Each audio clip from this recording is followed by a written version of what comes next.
Generation, the home of urban soul.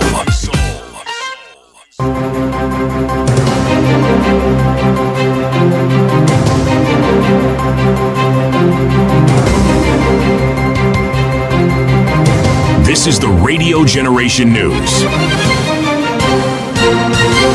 Good morning, I'm Winnie Maganga. A 3-year-old boy who went missing in Malindi on February 13th has been rescued at the Hororo border as the suspect allegedly tried to take him out of the country.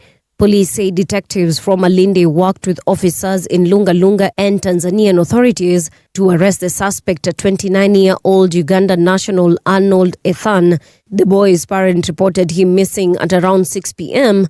after he disappeared while she was at work.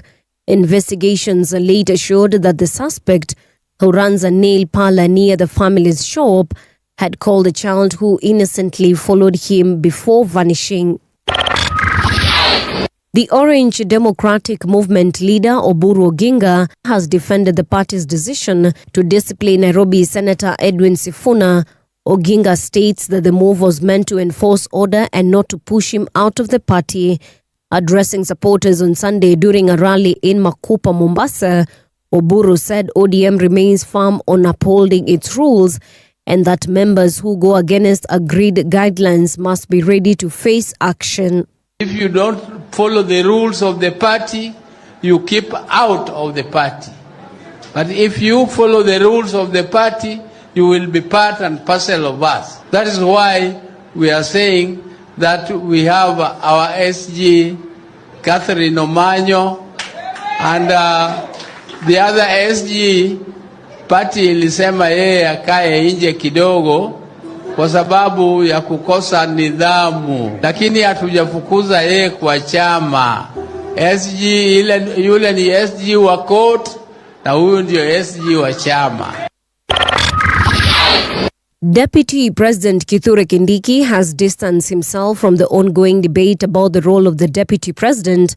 Kindiki, speaking during a rally in Meru on Sunday, said he will remain focused on his duties of assisting President William Ruto in delivering development across the country. This comes days after ODM leader Oburu Oginga made a bold statement saying the party is targeting the DP's position as they are part of the broad-based government. Musiletewe wasiwasi na mambo madogo madogo yale watu wanaongea, watu wa siasa. Mimi ndio Deputy President wa Kenya na hii kiti hakuna mahali kinaenda. Tukitoka hapa hakuna kurudi nyuma, ni kusonga mbele. Mwanasiasa mzuri anajua siku ya kazi na siku ya siasa. Hundreds of thousands of people took part in demonstrations around the world against Iranian government over the weekend, following calls from the exiled son of the late Shah for a global day of action. Addressing an estimated 250,000 people in Munich, Reza Pahlavi has called for the overthrow of Iranian's Islamic regime, denounced a crackdown on recent protests there. Munich, Los Angeles and Toronto saw the largest crowds, with smaller protests in cities including Tel Aviv, Lisbon, Sydney and London. And that's the truth on Radio Generation. Good morning, I'm Winnie Maganga.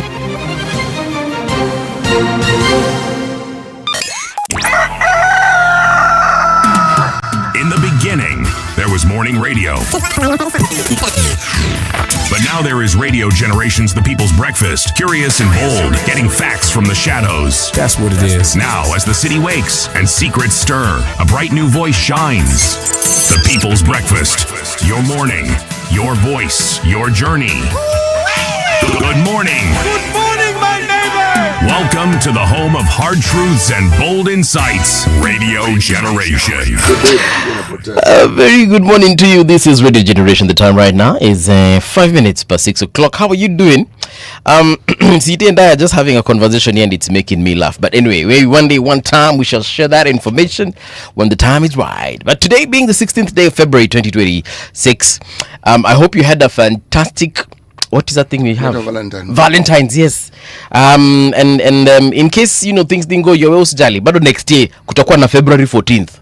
Yeah, but you can always make it to enjoy a Valentine's on every single day to make up for this one that you literally messed up. City, how are you doing? How was your weekend? Very good. Yes. Ulishinda mtaani ama uliondoka ukaenda ukatembea kule na kule? No, nilienda, I attended birthday party of a grandniece. Yes. Wow, that must have been something. It was very interesting indeed. Yeah. How old is this niece? 10 years old. 10. Yes. Kamtu kadogo sana, eh? No, 10 is not. Kadogo ni 2 years. Yes. Sorry. You know that age, they usually have lots of questions about everything. Yes. They usually have. And this particular 10-year-old is very inquisitive. Yeah. And asks some really adult questions. Okay. Good for her. Thoughtful person. You can see this one is thoughtful. Akikuuliza kitu. Kwanza akikuona wewe babu, sasa ndio maswali inakuwa mingi zaidi. Bas. Mbona nywele yako ni white? Mbona umevaa miwani? Mbona unatembea polepole? Mbona zinakuanga mingi. It's nice hang out with kids. Yeah. Some of the other grand nephews are excited. You forget what a child's excitement is all about. The grandpa has come. Somebody's actually jumping on the spot. Yes. To see you. And that's a good thing. It's a very good thing. And then 2 minutes later, you're no longer interesting. They focus on other things. They call the others, they walk around, they hold your hand, some hold your leg. Give it around 2 minutes. And then that's it. And they go. Ashabweka na wewe. But the excitement is very catching. When I was that age, I used to be excited because I knew every time I saw these people who are older than me, my uncles, aunties, grandparents, whenever they came, they brought me something. That was the most exciting thing about their coming over. Everything else after that is boring. But that's the thing about that age. You understand and the need to always have something to give the younger children. One thing I thought I would outgrow is my father's jokes. I haven't. I find my dad hilarious 24/7. Which means he is funny. He is actually funny. When I was young, I just thought, that was me being a child. But nowadays, like, I sit with my dad 5 minutes, nitacheka ribs zianze kuuma. I have never really understood what, like, I know it's funny. I'm not saying that I don't understand why he's funny. But where do you think you get your sense of humor from? Him, for sure. Him for sure. Because you also have a very acute sense of humor. Thank you. Yes. Fadhia anaongeanga na para nimecheka, tulikuwa na watu wengine tunapata tumecheka. Yani ile unacheka kama mtoto. Yani is so hilarious you even run out of breath. In a different setup, a different time. Yeah. Your father could probably have made a living out of being a stand-up comedian. Oh yes. Yeah, na Rikomondi wangepelekana hivi. But this is the thing also. My kids also find me very hilarious. Like my kids they find me everything I say, everything that comes for them, strangely it's funny. Let me give you the contrast so that you understand a little bit more. Most adults have this serious look about them. If you look carefully, you likely think that the fellow is stifling a stomach ache. Some even say, bro, so breathe. So when you find an older person who seems to have this cheerful disposition, they are very attractive. Yeah. Because they see humor in things, and sometimes you also see, but you can't quite express. Then when you find an adult expressing it, it's too hilarious. And then even friends sometimes they'll be like, "Hey, Buddha, unakwanga mfani sana. Bibi yako anakwanga amefurahi sana." And like, bro, I'm not always like this. I do this because of maybe ni kazi. Especially when I go to an event and I am emceeing and the crowd is very happy. At the end of the show, people will be like, "Hey, hiyo ilikuwa kazi mzuri sana. Unakwanga hivi mpaka kwa nyumba?" I'm like, bro, no. This is work. Yeah, this is... In the house, I'm probably very boring. In the house, probably, my partner will be like, "Si unyamazi, unaongea sana." So, anyway, it's the irony of life, isn't it? It is. Yeah. So, like I said, today is 16th of February. Right. I understand Ramadan could be kicking off either tomorrow, the day after, or the day after that. Thursday. It's Thursday. The moon. Has it been confirmed? The moon. What exactly is it they look for? I need to understand. Moon. Bro, the moon is out there right now. But what I want to understand is, like, what is significant about the moon that that is looked for? If you're a Muslim, it signifies the beginning of a month. yes, but I want to understand, like, is it the crescent moon? Is it like a specific crescent? Because for me, as long as iko letter CV, inakwanga crescent yote. Najua city.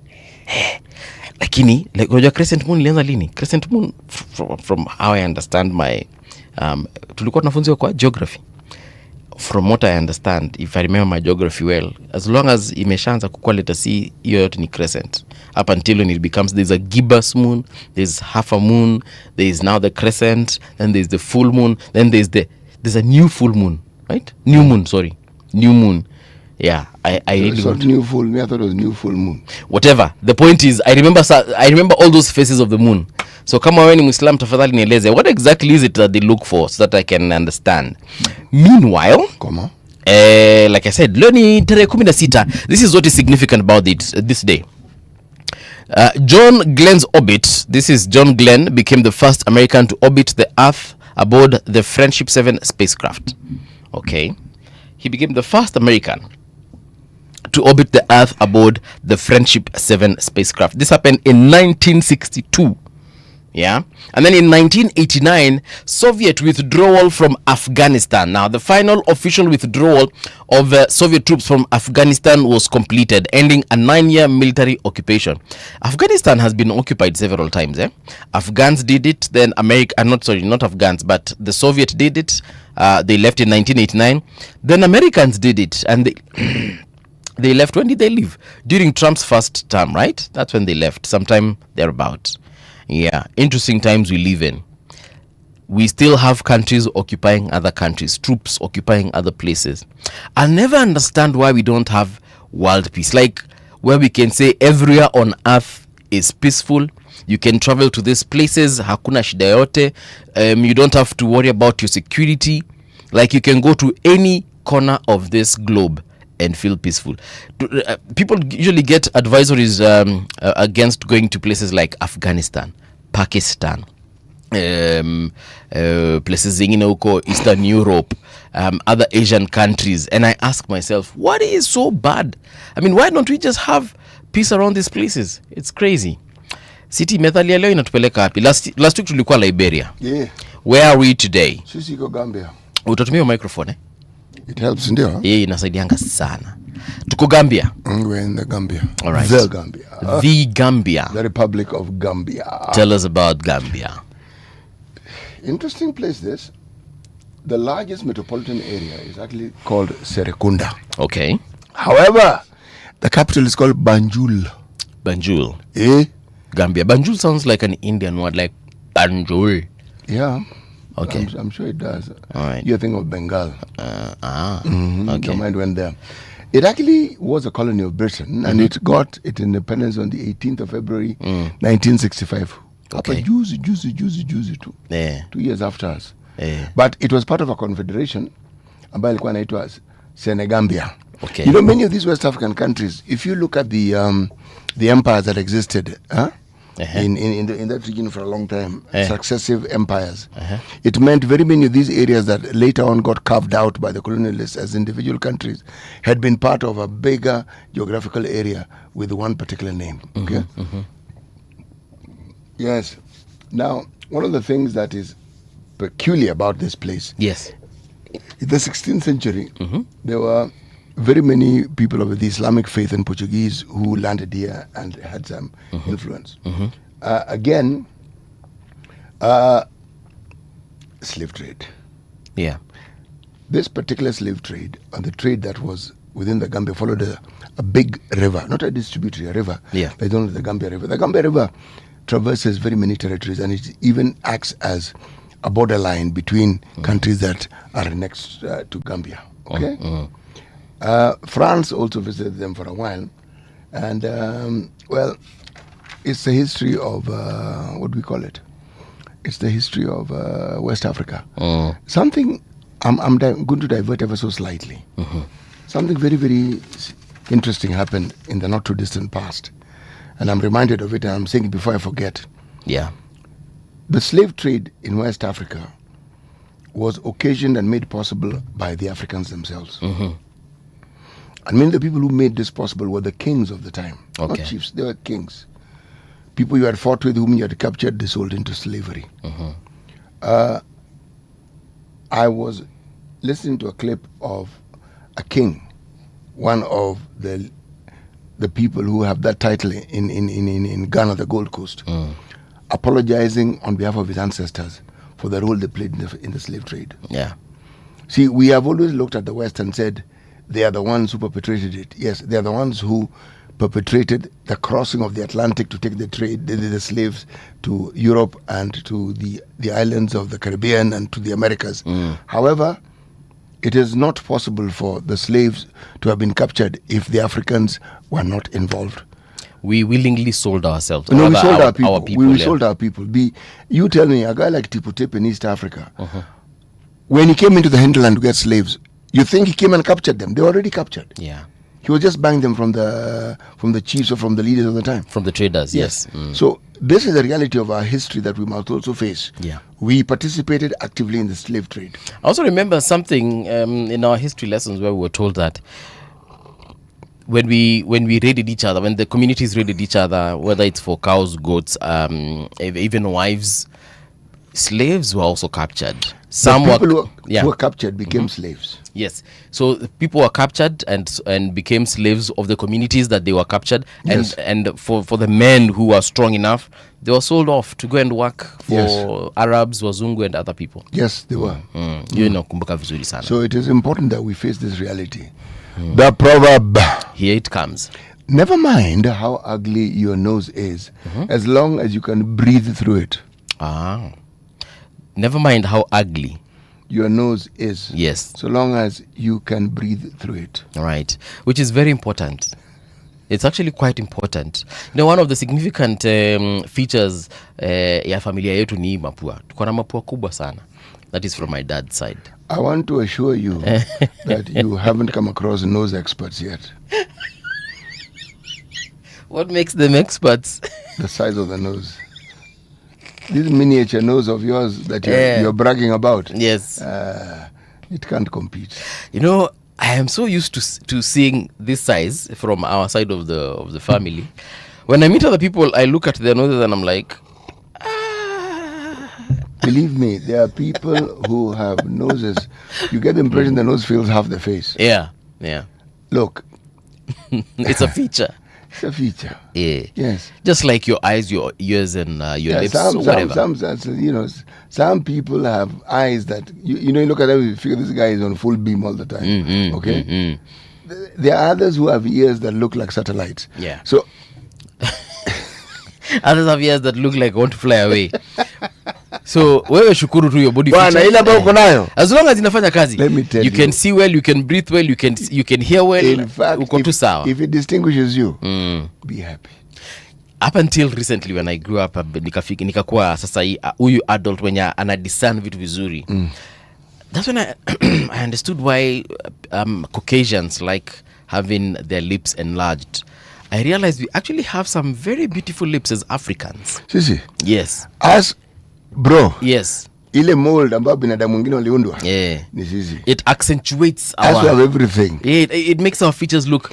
When I look at African women, I actually realize our women are very pretty because of those specific features. Bro, yeah. Our women are remarkable. Very. Remarkable. Why we want to become, why some women want to become, and white. Features, brother. Yes. Features. Kuna vile. Hakuna vitu vimefichika. Hapana. Naziona tu. Before tuingie katika story, wacha nisalimie watu kadhaa hapa hivi. MC Tonje streaming in from Muhoroni. Samba. That's my backyard, brother. Muhoroni is your backyard. Yes, a place called Samba. I do not know where Samba is. Amesema from Muhoroni Samba. Labda ni Mjaluo ameshindwa na kusema shamba. Okay, it could be also. But MC Tonje, welcome to the show. Thank you so much. We also have Don Sabwa. Good morning, Paul. CT, how are you? Paul, ask CT why Sifuna tear based? Tear based? Or is it tear gassed? Tear based. Why was Sifuna tear gassed? I mean, he was tear gassed because it is what it is. John Mutua saying, good morning, RG Mbuvi and City. Hope Kitengela was the really ODM.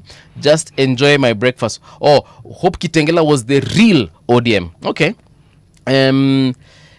City, today you look clean and sharp. That is John Mutua Bado. Mbuvi, Ambia City, Valentine's was for young people like me, but I will have coffee together. Hey, Valentine's now siku ya wapenda now. So if you love each other, that's your day. DJ Ray Meek Meru is watching. Good morning. Well, DJ Ray, I'm Baringani. Good morning and thank you for tuning in. Michael Olani nasema good morning. Marit, good morning, kings and queens. We were tear gassed because the crowd was growing mammoth by the minute in Kitengela. They have made Sifuna more famous. Even children are asking, who is Sifuna? 2.2 anasema the trick is go to a busy narrow highway in a busy area with lots of activity on a Sunday, stop midway and do a rally. Obviously it will look crowded, and then did Jubilee crowd join ODM mchezo ya town?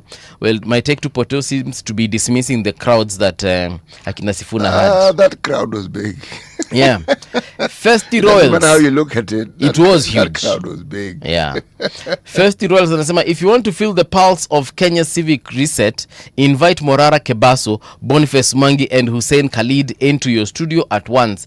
You will notice something interesting instant. Thank me later. Okay. Morris Antati anasema good morning guys, great week.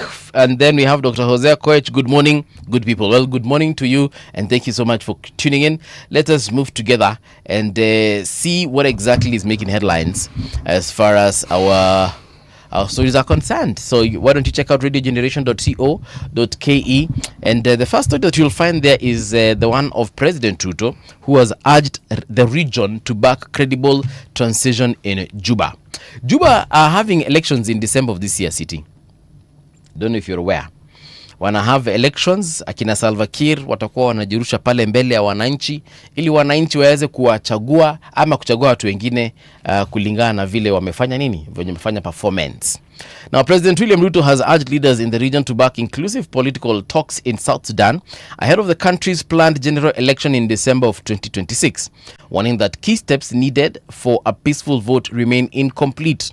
Addressing the AU high-level ADC, the high-level ad hoc committee for Southern Sudan, or for South Sudan rather, also known as C5+, the president said broad engagement among all South Sudanese actors is vital to guarantee a credible electoral process and a stable end to the prolonged transition period. He stressed the need to bring on board hold-out groups and those left out of the revitalized transitional government of national unity, saying unresolved matters under the revitalized peace agreement must be addressed before the country heads to the polls.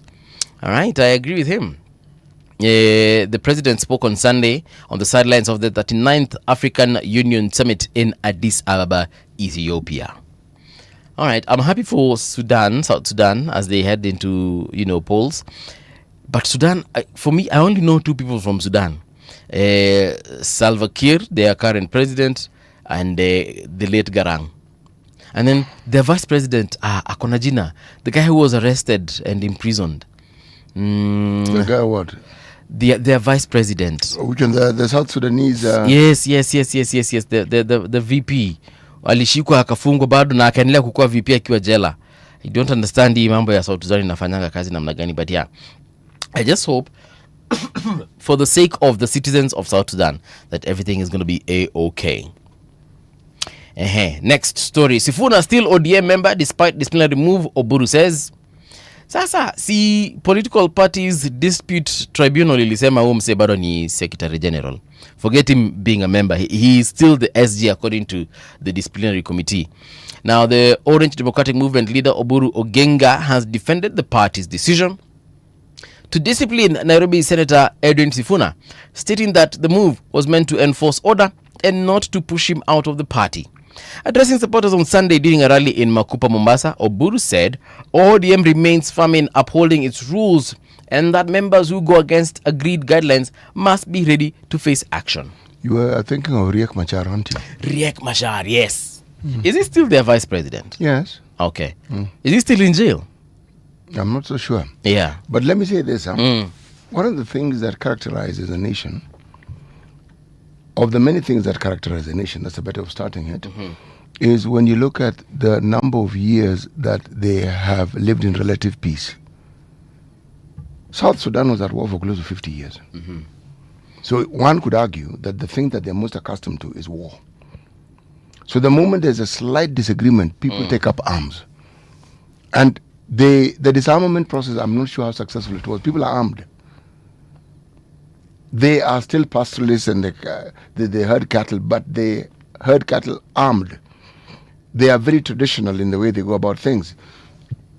The communities of South Sudan still hold in high regard the cultural norms that they had before. Now, the moment you have all these groupings and people are armed, peace that unifies people sometimes can be difficult to get. Because the understanding of what independence should mean and what a government of national unity, if you may think of it that way, would mean, you will find that the perspectives differ. Yeah. And they will settle their differences with a fight. Yes. When you look at nations and you judge the leaders, especially the leaders in this region of ours, who have determined that they would even change constitutions to stay in power, you should be gentle in your judgment. Because you do not know what a country goes through when it's a full-scale war and what it takes to bring that country to a certain semblance of normalcy. Now that normalcy is constantly being threatened. And it's something that one must understand. Yes. Okay. There are those who will say, no, this is what might happen. The theories around what you must do exist, and they make sense and good hearing. But all these countries that you emulate and we want to say, those countries fought together for centuries, not decades. The semblance of peace that you see there, that they have, my friend, you have no idea just how much turmoil existed before those things came about. Yeah. Okay? And even now, after the Second World War, when people assume that a formula for lasting peace had been arrived at, then what do you see? The guy called Putin. See, he comes about. Yeah. And we see what he's doing, isn't it? Oh, yes. He's disturbing that entire peace process. Then across the seas, a guy called Trump comes along. Oh, yeah. What do you see? He's upsetting the entire apple cart. So peace is tenuous at best. And one of the things that you guard when you have a country that is at peace and claims to be democratic is you want to guard that peace. Yes.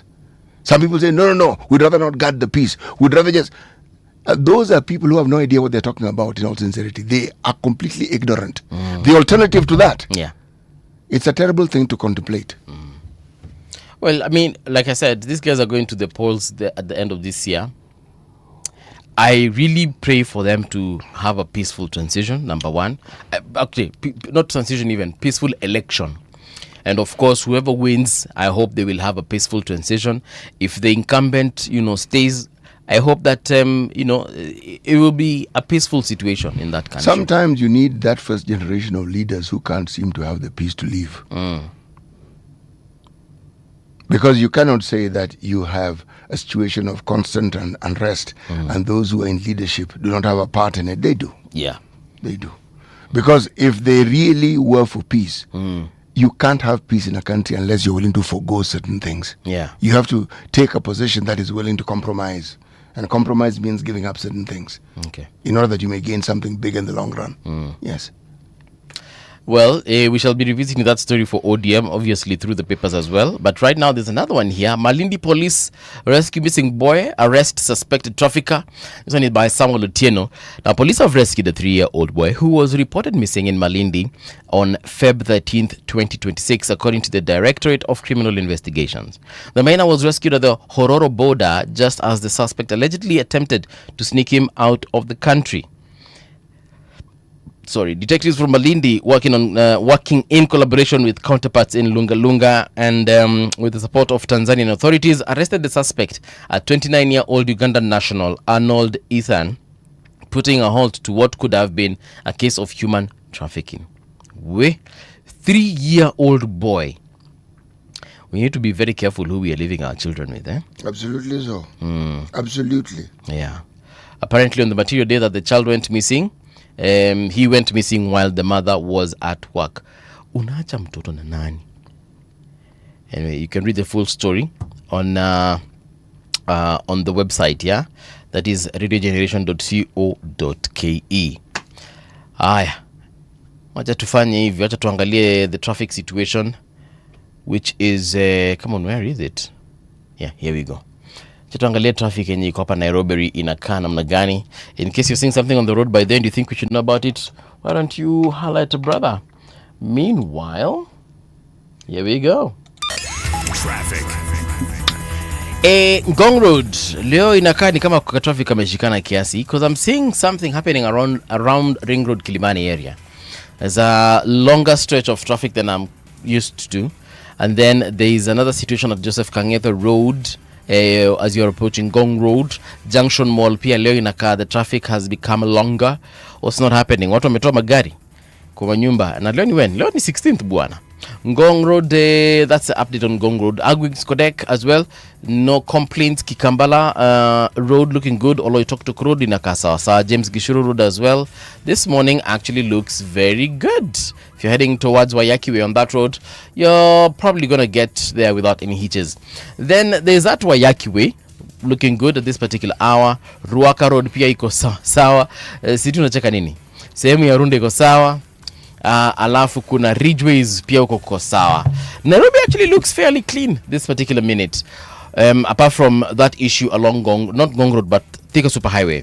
So if you're coming from Ruiru, Kosaid Zakamakis, there's a little bit of traffic there as you're joining the Eastern Bypass.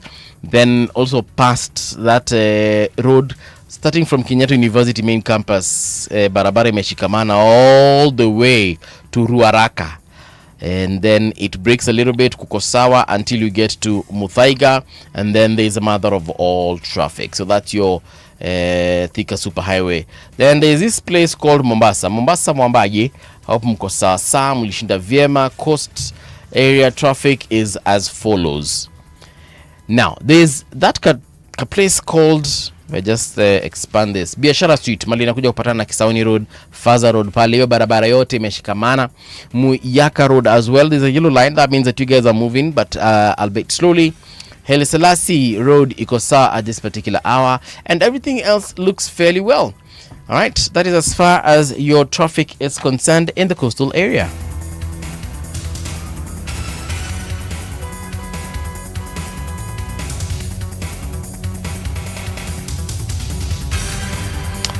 All right, let's see what's on the newspapers this morning. City, uko na gazeti gani? Leo niko na digital baba. Inasema vipi? Inasema hivi, tuko kwenye Daily Nation. KEMSA loses 1 billion quote. Well, the shillings really. Right. The quote is not the billion. The shillings is the value of the HIV drug contract dispute. Okay? The contract targeted fixed dose antiretroviral combination used in HIV program. How drought is wrecking pastoral livelihoods in northern Kenya. IBC, why SRC wants to sink 80 million on productivity conference. Right. Now there's a story here. Interesting.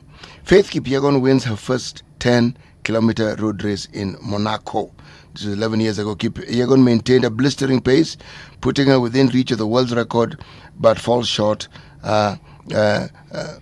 But a fall slowed her down. She fell at some point. Okay? A daily survival battle for hungry Marsabit learners. Prolonged drought has disrupted livelihood, education, access to basic services. Marsabit is in that northern area that we were speaking of. Police seize 600 bags of fake fertilizer in Eldoret raid. 600, you say? I say 600 bags. Of fertilizer? Fake. Fake fertilizer. Okay. Right. Tax pain. Nairobi residents pay more for water, power, and basic services. But of course, sisi ni watu wa Nairobi. So the price that we pay is not the same as, let's say, people in Shamaho. The price that people pay for things in Nairobi is different from everywhere else in the country. Yes. This place is a high cost of living destination. Yes. Yes, things are expensive in this town. Very. Yeah. I mean, this is a place where people also earn the most in terms of salaries and wages. You are absolutely right. You are absolutely right. This is the place where all the embassies of all the countries that we have good relationship are nestled. Is it also fair to say that perhaps the quality of those services that we receive here is quite higher as opposed to other counties? Yes. the demand for that quality of service is higher. And when you have what we have within Nairobi, a UN complex, and everything else that I've mentioned, Yes. and all the visitors and all the conferences and all the etc, it comes at a price. Yes. Aye. Next. Stakeholders Law Education Reform Bill. The proposed reforms are headed to Parliament for debate. Okay? You know, this one is something that we need to understand. Education stakeholders have welcomed a major transformation in the country's education sector following the Cabinet's decision to forward 7 key bills to Parliament. The proposed legislation marks a fundamental shift in the governance, placement and funding of universities, technical vocational education, training students, aiming to end decades of bureaucratic duplication. The reforms set for parliamentary debate are based on recommendations from the President Working Party on Education and seeks to streamline operations across the Ministry of Education. We will invite experts to talk to us about this, because this is something that is close to the hearts of very many parents in this wonderful nation of ours. For sure. Let me look at the Standard newspaper as well and look at what they have. Turmoil. ODM turmoil. Sifuna rose into Kitengela, Zuburu limps at Tononoka. You know, you can say what you like. This crowd was massive. Yes. You can diminish it and say it wasn't this. You can say it wasn't that. Well, that is your right, isn't it? Yes, it is. Yes, Indeed it is. You can say what you like. I saw Nani, what's her name? Pauline Njoroge in that crowd. Now, Which crowd? alikuwa na kina Sifuna huko. Oh, me, I thought she was in Tononoka. No, alikuwa na kina Sifuna kule. Oh, who is Pauline Njoroge? Now, Pauline Njoroge, she is allied to Jubilee. She is allied to Jubilee. Yes, I don't know how to describe her really. She's a blogger, no, that's not the word. She tweets a lot. Let me just say, she tweets a lot. She's an active citizen. Yes, she actually is. She is. But during the Uhuru government, the Jubilee government, she really was a defender of she would tweet. It's like you would say she's tweeting on their behalf to some extent. Now, some people are saying that perhaps she has some political ambition. She might want to be an MP somewhere, perhaps a woman rep somewhere, perhaps a governor. But I've seen a poster, one of those big posters that you see of her. Yes, okay. I was on the expressway on Saturday. Right. And I saw one. Ah, okay. Yes. Nice. I didn't read what it was for. Probably women's rep or something. Yes. Okay. So she was in Kitengela with Akina Sifuna. And now people are saying that they have seen Uhuru's hand in this outfit. They are going to see all manner. I won't even be surprised if they see Tupac Shakur. Yeah. Yes. That would be interesting to see. But yeah, the fact that she was there with Akina Sifuna, watu wanasema huu ni mkono wa President Uhuru pale ndani ya hii kongomano la linda wananchi. You know, when I asked who she was, it's not that I've not heard of the name. I'm just asking, yes, who is she? Because okay, I've seen the poster, but who is she? Yes. I don't know how to describe her really. All right, let's leave it at that. Yeah. I will find out more. I'm sure if I read, I'll find out more of what she is. Yeah. The thing is, the situation that is obtaining in ODM right now, yes, it makes for wonderful discussions and banter and conspiracy theorizing. For sure. Because there is the discussion about Uhuru's hand, and some people speak as though they actually saw the hand moving in that direction physically. Then there are those who will say they see Ruto's hand moving towards Oburu physically. Yes. Okay? Yes. Okay. So these hands are moving. And then? A good question. Yesterday, yesterday when I saw this mammoth crowd, and at one point they had this situation where they had running battles with the police. What happened? To be honest, I do not know who started the fight. I don't know whether it's the police who lobbed tear gas and then the citizens retaliated, or it is the citizens who decided to kufukuza to extend their boundaries a little bit. Kuambia askari tokeni hapa, amfai kuku hapa. But there was 7 people apparently were injured from the reports I watched yesterday. Thank God nobody lost their lives, or rather life up until this morning. Hatujasikia any sort of thing. But the fact that they fought police, for me, that's where they were fighting with the police. I don't want to say it's them who attacked the police until I have the details. But whatever the case, I honestly don't see why we needed police presence at that particular point. Now, here's the thing. The police were clearly overwhelmed because ile gari ya polisi, that Land Cruiser pickup of theirs, at one point was reversing away. And bro, the people were many that were running after that vehicle. Even if the cops wanted to shoot every single person in that crowd, bullets zingeisha. Why would they want to shoot? I'm just saying, this is just me thinking. What were those people doing that would warrant that violence? Tulikuwa nashika mawe, wanarushia gari ya polisi, and I'm like, yo man, unajikipata mtu kwa kichwa ni hivyo, that person is gone. Forget what a bullet can do. That stone that people are, those stones that people are throwing. What I don't like about those situations is that they help weave certain narratives. Okay? If it is against government leaning, there'll be a narrative. If it is for government, there'll be a narrative. Yes. And the narratives we've heard before. These people are fomenting revolt, so they must be halted. The government is interfering and showing their high-handedness in these matters. Both those narratives don't help. Yeah. I honestly didn't see the need for police presence there. I didn't see the need. What circumstances would warrant police presence? I don't know. Because in my mind, I would assume when you have such a large crowd, police presence is necessary. Because those crowds are never without pickpockets, without thieves, without hooligans, without thugs who see Kitengela. Acha nikwambie kitu moja, City Muga. Mimi sijui kama unaweza enda kwa rally, but mimi ile siku nitaijipata kwa rally sijaienda hata moja. I will definitely not have my phone. I will definitely not have a wallet, and I'll definitely not have money. And that rally better be close to my home where I can actually walk back to the house. Si ati nijukue matatu hapa niende Kibera for a rally, for example, ama niende Kitengela for a rally, because that's quite far from where I live. I wouldn't. But if I ever find myself within in a rally within my vicinity, within where I live, nitachukua tu miguu yangu na nitavaa viatu zenye nikoshua kakinuka naweza toka mbio.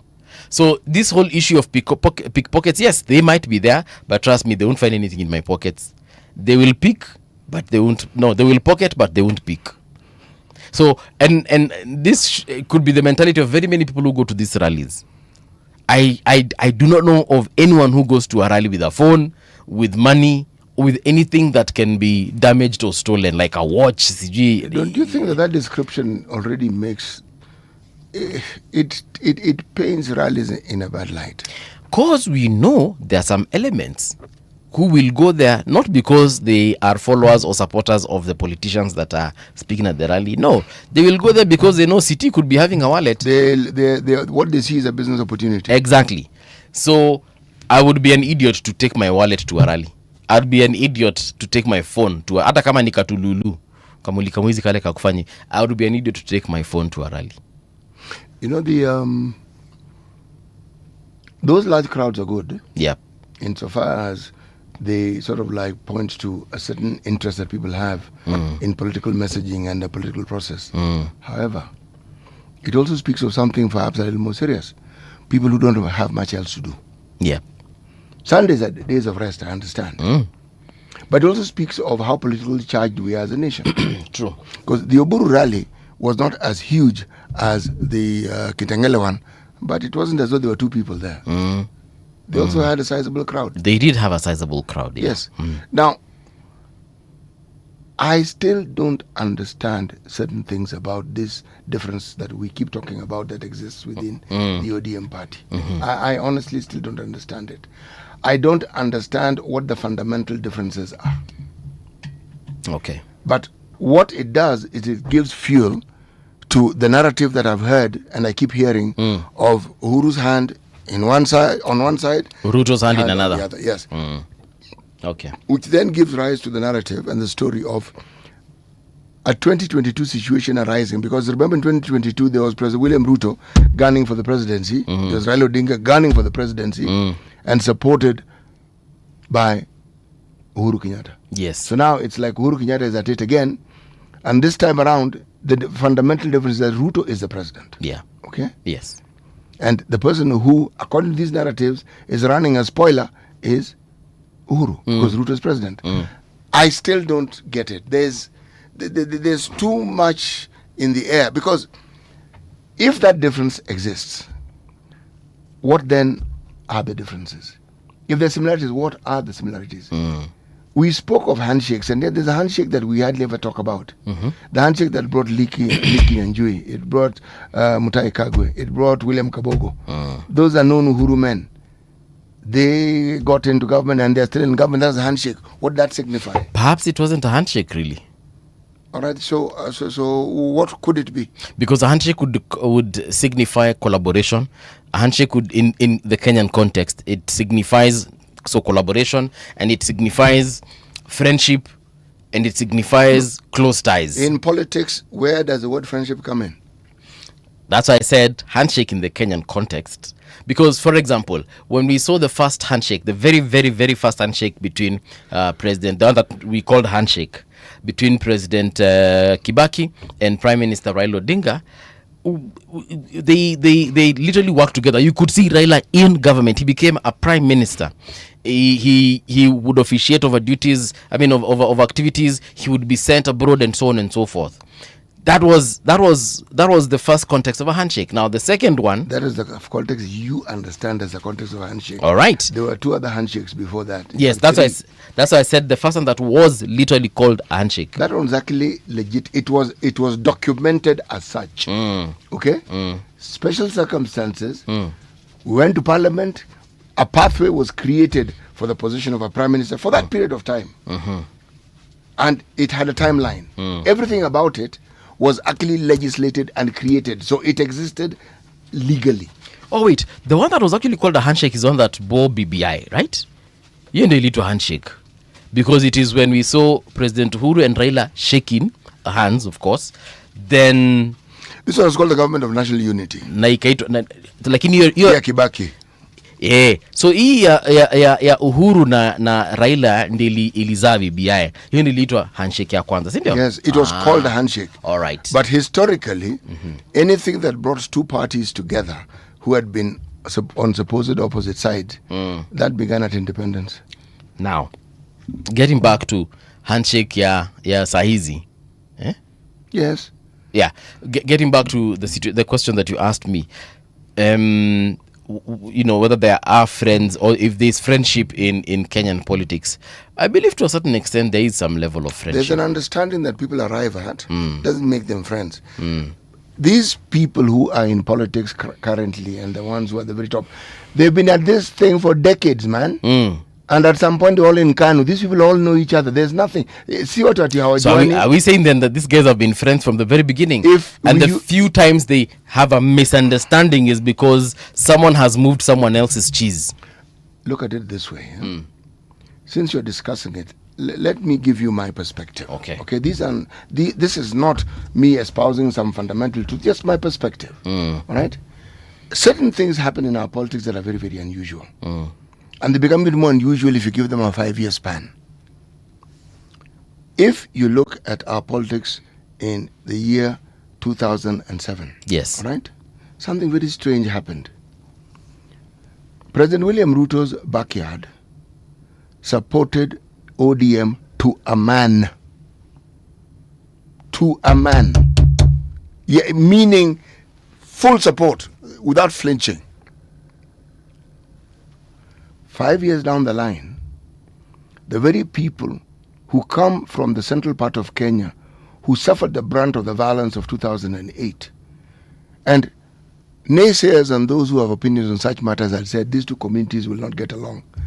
Lo and behold, that same community that voted for Raila Odinga to a person, voted for Uhuru Kenyatta to a person. Kenyan politics for you. Those who wish to study it and ask yourself, what indeed did happen? What is it that makes people vote and move in such great numbers?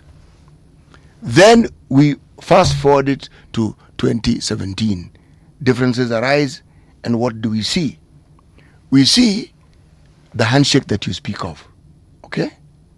Against a backdrop of proclamations that such a thing would never happen, but it happens. The following 5 years, a new government comes in 2022. Again, proclamations.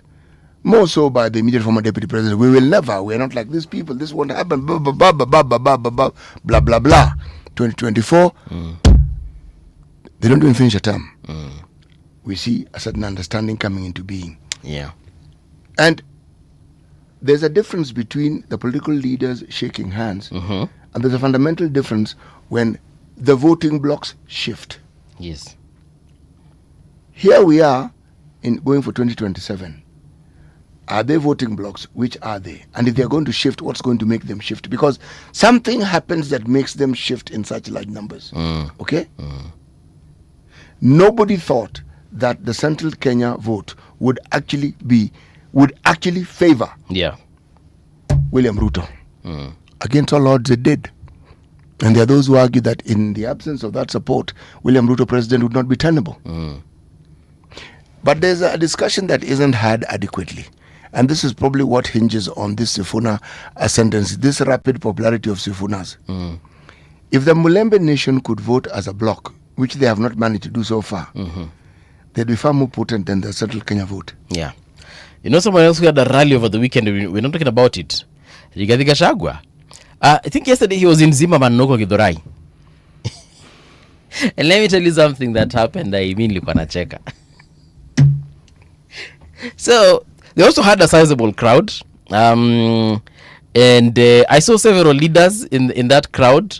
We had the likes of Mohaji Chopevu, MP for Nyali, I believe it was, Iyala MP, Kanini Kega, and several others. I'm forgetting their names. But in the crowd, as you know, as they were talking, you know, like the way Kina Sifuna, they lead a choir. They ask a question and the crowd roars back, right? Bwana akina DCP. That wasn't happening.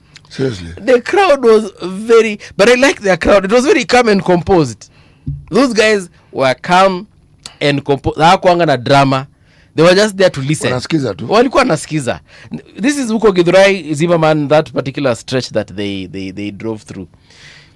Then when I compare it to the Kitengela crowd, I'm like, what's not happening here? Is it the sun in Kitengela that is powering these people, or what's in Githurai that's not? Take note. Take note. Yeah. Of how different regions of the country respond to politics. Okay. Just take note. So Central Region has a way they respond. No, they seem to treat it academically. Sema tusikie. Sasa iko na hiyo. Nilikuwa na expect because Kitengela was wild. Yes, it was wild. Yeah. Yes, it was wild. Remember, ODM has been characterized by, should we say, that level of excitement for a very long time. Yeah. Whether it is a Sufuria revolution. Yes. Whatever it is that ODM has presented over time, especially in this great city of Nairobi, in terms of protests, yeah, they have always been full of drama. Bwana watu walikuwa wanaongea mpaka sauti inaisha. Sasa ni akina Sifuna. But the crowd for them, and this is what I understand from that particular video that I watched, of the videos that I watched, because every time Sifuna would say something, the crowd would draw back. They wouldn't even allow him to finish his sentences. On this other side, nani pia alikuwa anaongea, what's his name, this Babu Owino anakuja anaongea. For the first time niliona Babu Owino akishiwa na sauti, because he was trying to speak above the crowd and the crowd was louder than him. Same to Orengo. But on this other side, akina DCP wanaongea bwana, these guys are very clear. I actually felt awkward on their behalf. You know, that's Orengo territory. Yeah. Githurai, Zimmerman. No. Rally, Nini, that's Orengo territory. I felt awkward on behalf of akina DCP because these guys were talking. You know, the way you can have so much energy, but then the other person is just like, But my friend, yeah. Please remember, if you want to understand big crowds fully, right. Yeah. And juxtapose them to an electoral outcome, look at the turnout of the voters vis-a-vis the registered voters in the area. It'll tell you. Those crowds are wonderful to observe. Yeah. The question is, how do you translate these crowds into votes? I'm actually surprised. I do not know how Akina Sifuna got in and out of Kitengela. That's not difficult. That's not difficult to understand. These guys were literally bumper to bumper. And I'm telling you that is not difficult to understand. If you understand politics, rallies, supporters, there are people whose job it is to form a cordon around those guys. That's their job. And that crowd can be as big as it likes. It is not going to get through. Edna, our producer is saying that you guys are biased, bwana. Ni kama you are Sifunanized.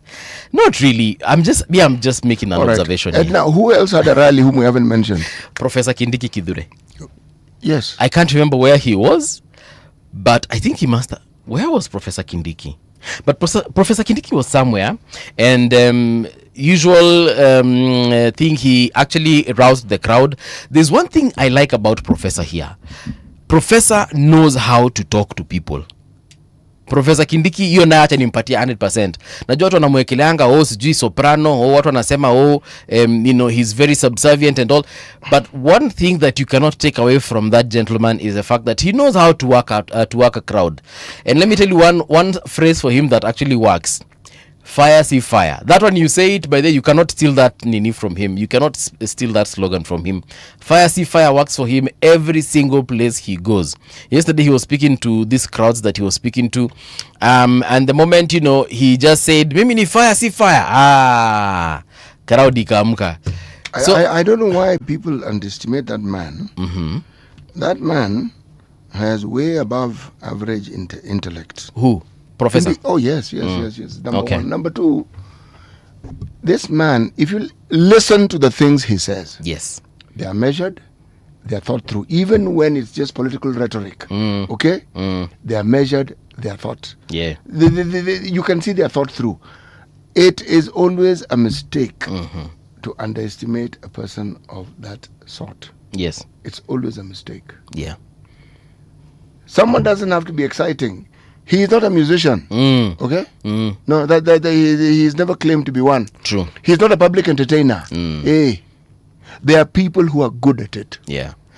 There's a question he asked the crowd, and I remember President Ruto at the time when he was the deputy president asking the same question. He asked the crowd, nyinyi mnaona ni kama mtu anaweza nitopa mali niko. I'm paraphrasing here. So tunasema haiwezekani. I remember President Ruto, the time when he was the deputy president, asking the crowds at one point. He told the crowd, you just make sure on election day come out and vote. Na akawauliza, mimi ninakaa mtu wa kuibua kura kweli? Siti watu wanaongeanga hivyo, by the way. Waogope. Haya, umemaliza kusoma gazeti zote? Umesoma gani na gani? Nimesema Standard. Sasa imebaki na moja tu. Gani hiyo? Inaitwa Daily Nation. I've already started, bro. That's what I started off with. All right. So umesoma Standard na Daily. Yes, wacha nikwambie inaitwa The Star. Star. Wanasema vipi? Wacha nikwambie Star wanasema nini? Actually, mimi naweza kukwambia. Wanasema hivi. Sema. Pensioners to retire with millions in new NSSF saving system. So apparently employees earning over 108,000 will save at least 155,000 per year. If you're earning 108,000 through this new scheme, you are going to be saving over 155,000 every single year. Fred Waswa, why Kenya's pension boom is at an important turning point. The story is on page 6.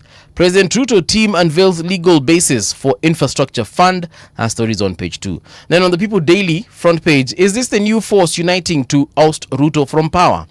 Kuna Babu Owino pale, kuna Winnie Odinga, kuna Edwin Sifuna, kuna Caleb Amisi, and of course there is Governor James Orengo. And the Daily Nation the People Daily rather is asking, is this the new force uniting to oust Ruto from power? So it seems that come 2027 tukiendelea venye tunaendelea, there might be a third horse. So bro, it's February.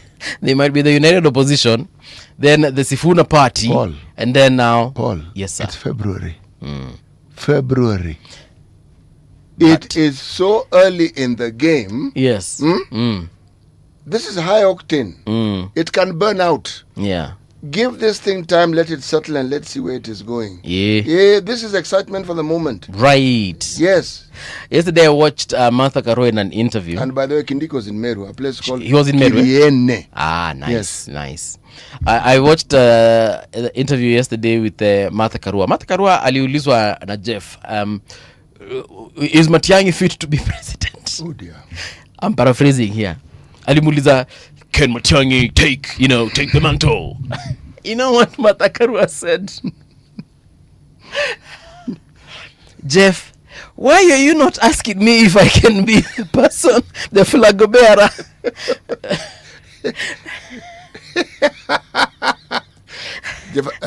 I'm not saying that I'm not laughing at Martha Karua by the way. I'm just laughing at the situation because she was put on the spot, and you could tell if I were me, this is how I would have answered that question. I would have said, yeah, of course, Matiang'i can, if the opposition decides that is the person, that's the flag bearer, then we shall all rally behind Matiang'i. You think?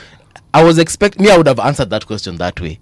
But her, she was getting, she didn't want to suggest that anyone else other than her can be the flag bearer. And I agree with her. And it is okay. I'm not saying it's a bad thing, but I'm just saying you could see she was very uncomfortable.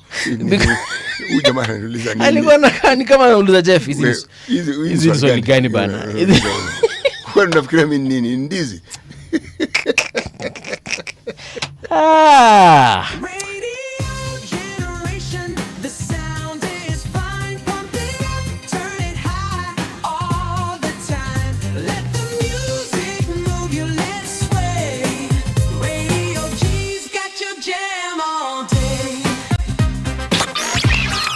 Radio Generation, the home of urban soul.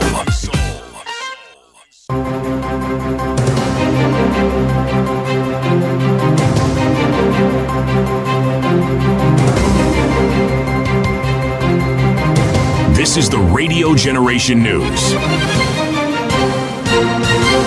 Good morning, I'm Winnie Maganga. 3 police officers and a civilian died on Sunday evening after police vehicle lost control and rolled several times near Mwatungo Primary School along the Matu Mwingi Road. The vehicle from Ngutani Police Station was carrying 4 officers and a civilian at the time of the accident. 1 officer died at the scene, while another died after being rushed to Kithioko Level 3 Hospital. The 3rd officer and the civilian were taken to Matu Level 4 Hospital. Both died on arrival. The National Police Service has confirmed that investigations into the disruption at ACK Witima Church are ongoing. In a statement issued on Sunday, NPS spokesperson Mushiri Nyaga said detectives had already moved to piece together what happened during the incident that caused public concern weeks ago.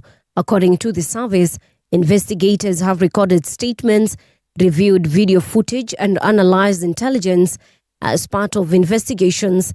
This even as DCP leader Rigathi Gachagua prepares a fresh visit today to the Inspector General's office to demand answers. Kesho tutarudi kwa Inspector General of Police. Tulikuwa huko 2 weeks ago tukitaka kujua nani alipiga kanisa na kwa nini hajashtakiwa. Tomorrow at 10 a.m. all of us will go back kwa Inspector General atuambie wale walipiga kanisa ya Kristo wakaumiza akina mama na watoto, kwa nini wajapelekwa kotini. We'll do that tomorrow. The church has called for peace and political tolerance ahead of the 2027 general election, warning that rising political tensions and early campaigns could divide the country.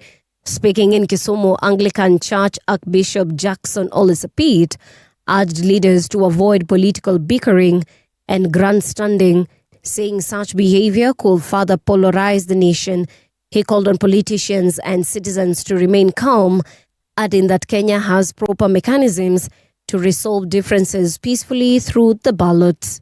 Let us not project voices as if Kenya is going to die on an election date if we are not agreeing politically, because we have a system of agreeing to disagree. And the ballot is the one that will enable us to agree to disagree. This is a moment where they are now dismantling old vehicles and building new ones. And that's what happened to Kenya. You hardly get a formation that take us through 2 elections. We dismantle, build again, alliances are broken, MOUs are broken, and they are built again. President William Ruto has called for inclusive dialogue in South Sudan ahead of the country's general elections set for December 2026. He said inclusive talks will help ensure a credible election and bring an end to the transition period. The president also urged the inclusion of holdout groups, that those left out of the transition government, so that outstanding issues under the peace agreement can be resolved and key milestones achieved. I propose that Phase 2 restructuring reports be submitted without delay to enable Executive Council consideration in February 2027, and that associated financial implications be addressed within the extraordinary session on union. Ghana intends to request the extradition of a Russian man accused of illegally recording his sexual encounters with several women and sharing footage online without their consent. African and Russian media identified him as a self-styled and online blogger in his 30s who had traveled to Ghana to secretly film his interactions with women. Kenyans have raised alarm over the said individual, with reports by online users indicating that he carried out similar activities with women in Nigeria, South Africa, Uganda, and Tanzania.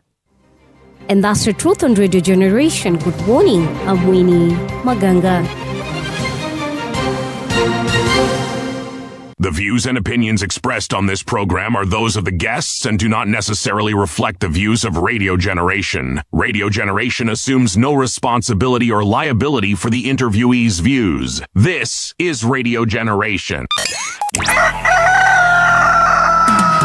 In the beginning, there was morning radio. But now there is Radio Generation's The People's Breakfast, curious and bold, getting facts from the shadows. That's what it is. Now, as the city wakes and secrets stir, a bright new voice shines. The People's Breakfast, your morning, your voice, your journey. Good morning. Good morning, my neighbor. Welcome to the home of hard truths and bold insights, Radio Generation. Yes, indeed, it is now 7 minutes past 7 o'clock. How are you doing? This is Radio Generation on 88.8 FM in Nairobi, 90.7 FM in Mombasa, and all the way in Garissa, we're on 89.5. Karibuni tena sana. In studio, I'm with Siti Muga, and today we also have Professor Fredo Gola in the studio. Professor Gola is an LDP aspirant, presidential aspirant for 2027. Professor, good morning and welcome back to Radio Generation. Thank you very much, my brother. I'm feeling a little bit unsettled. Why? When you said an NDP aspirant. I said LDP. Oh, yeah. Yeah. You know, I remember when I was in primary school, there's a teacher that almost beat me to death. Why so? Because of English. Oh. Because he said, it is not like this, it is like this. Then I said, that's not English. He said, it's not like this, it is like that. Just those subtle differences are very important. Because if you say it's not like this, it is like this. Okay. So what is this? You see, it's not like this. It is like that. this. In class 5. I was caned, I was suspended for 1 week. Because of that mistake? Yes, that was being rude, and my father knew that I was right. So he told me that it's not that you are right, it is how you are right. Corrected. How you are right is what matters, not that you are right or wrong. So I learned a lesson. Yeah. And it gives me the humility. So yes, the LDP presidential. Not the. Yes. Okay. So let me say that again. In studio, we do have Professor Fredo Gola, the LDP 2027 presidential aspirant. Thank you. Karibu sana, Professor. Asante. And nice to see you. Always a pleasure to have you here. My pleasure. Our conversations are always exciting, yes. But also very educative because we get to learn a few things here and there. Yes. And they open up my mind to also different perspectives. For sure. Yes. We'll start just by, because I've seen you have a very beautiful book here. I like the design and everything. Yeah. And it is the Solomonic Economics. Yes. Why is it imperative to consider a knowledge-based economic model? Yeah, this is a forward by Dr. Habil Olaka. Yes. Umeniambia uliandika hiki kitabu in 2023.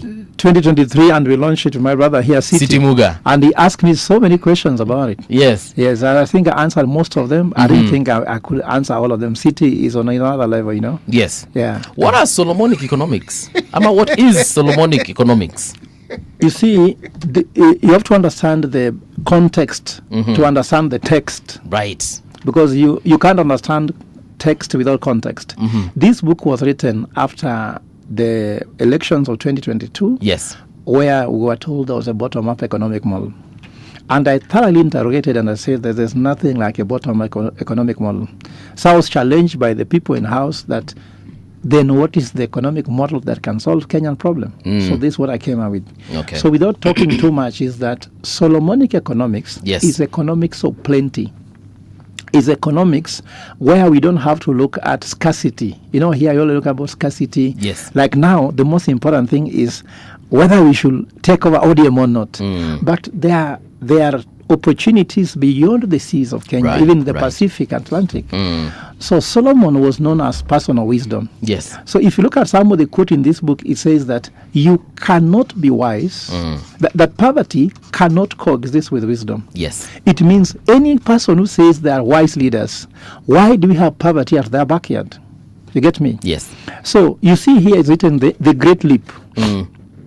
The Great Leap means that Africa needs to leapfrog the world. Remember, before the world led and was ahead of Kenya, but how can Africa leapfrog? One has been done by M-Pesa. We don't need landlines to be connected. Also, we don't need to have bank branches to have a bank. Okay. So how can we come with leapfrog industries based on knowledge-based economy to grow? And just to, if you give me 1 minute, I'll explain to you how this works. Right. We cannot grow like the West. The West grew, for example, the first form of economics is called hunting and gathering.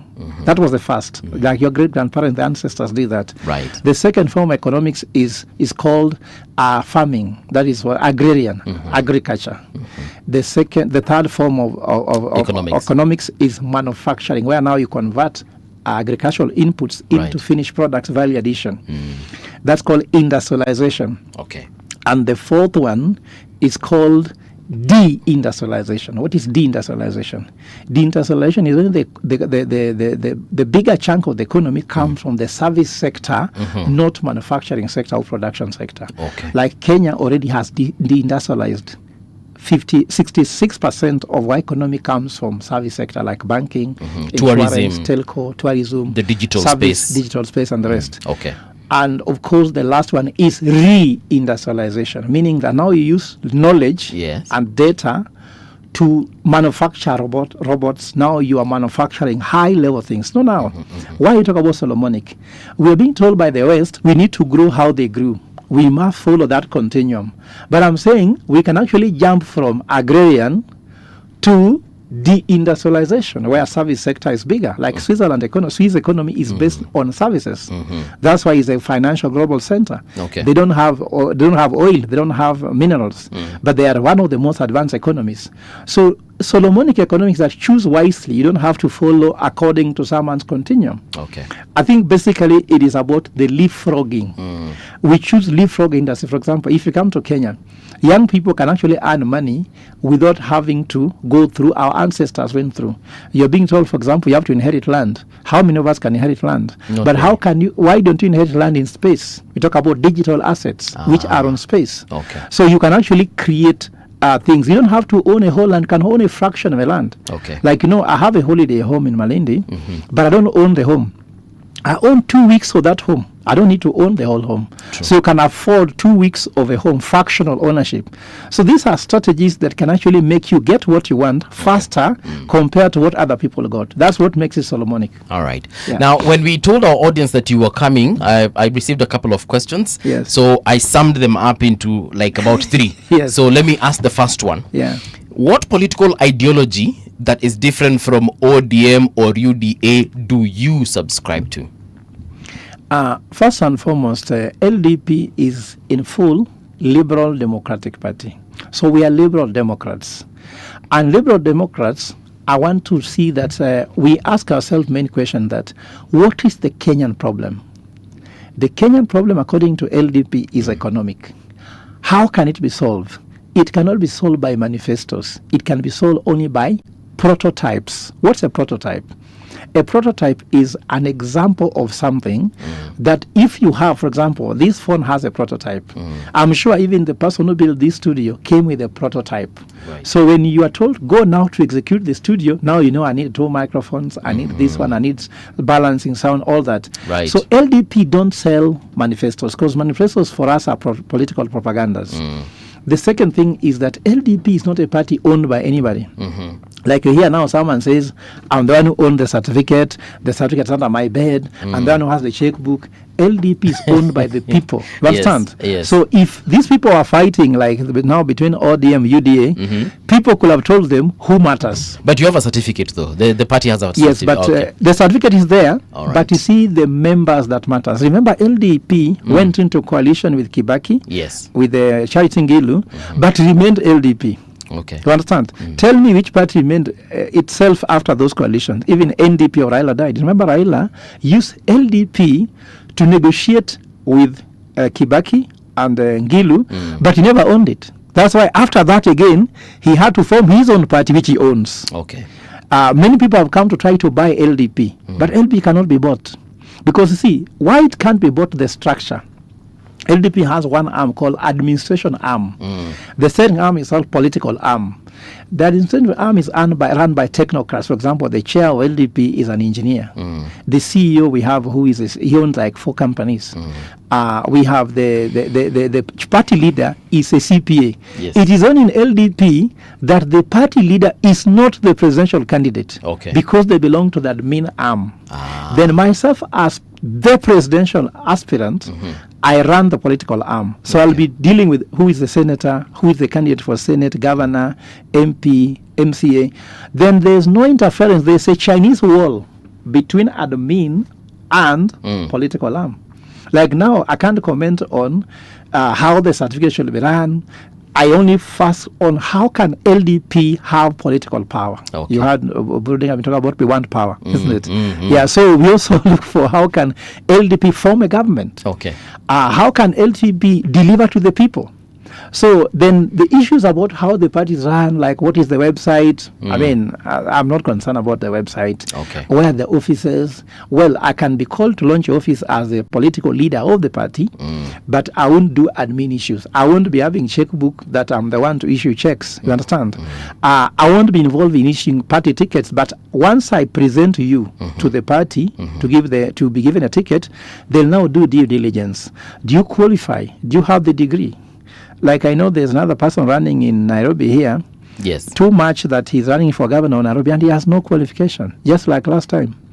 And I'm wondering, why don't the party tell him before you waste a lot of money that you can't be in the ballot at least legally? Okay. So I'm saying this is what makes LDP. Then most importantly, Yes. LDP, we are liberal Democrats. What is being liberal?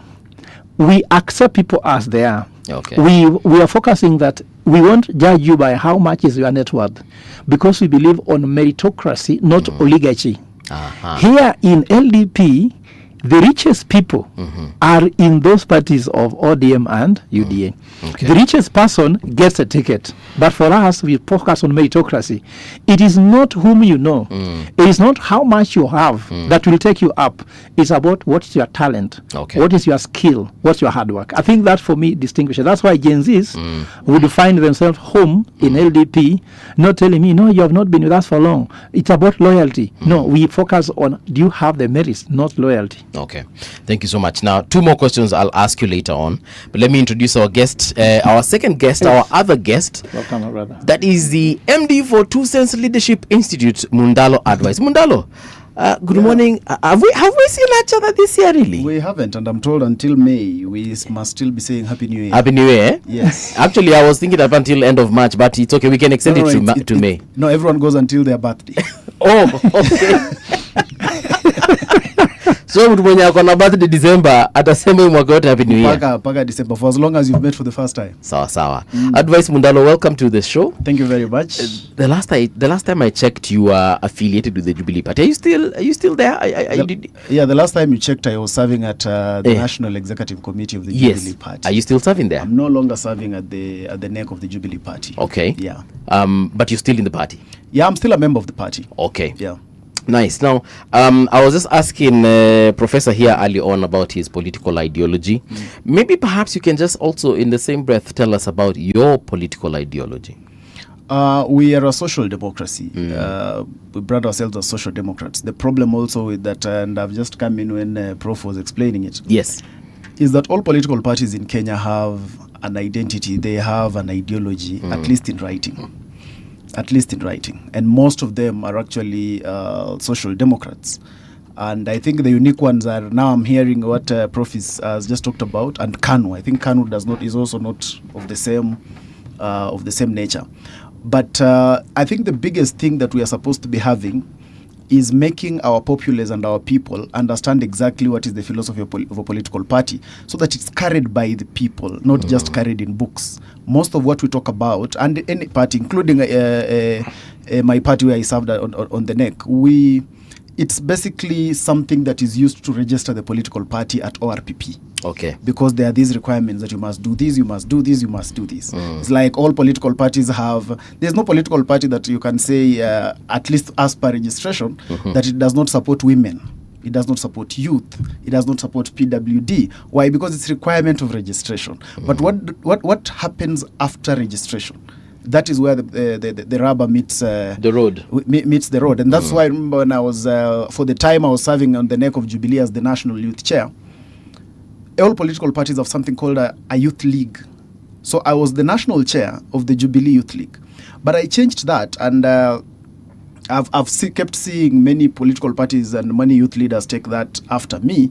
That I changed it from being a national chair of something called the Jubilee Party Youth League to being the national youth chair of the Jubilee Party.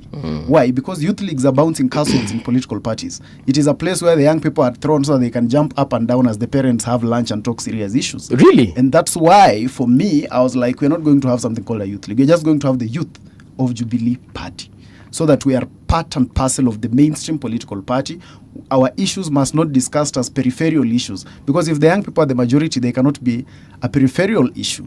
That's why part of me still thinks we should not be able to have a Ministry of Youth Affairs. The ministry that should be there is of those ones who are the fewer people.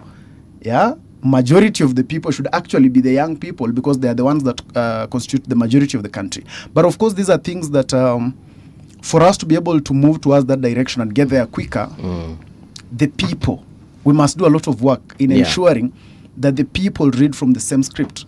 Because for as long as political leaders have these good ideas and they have these good studio ideas, but the person on the ground is not understanding exactly how it should be run, then it will just continue being good talk at generation radio, but it will not necessarily be impactful on the ground. Because again, to take power,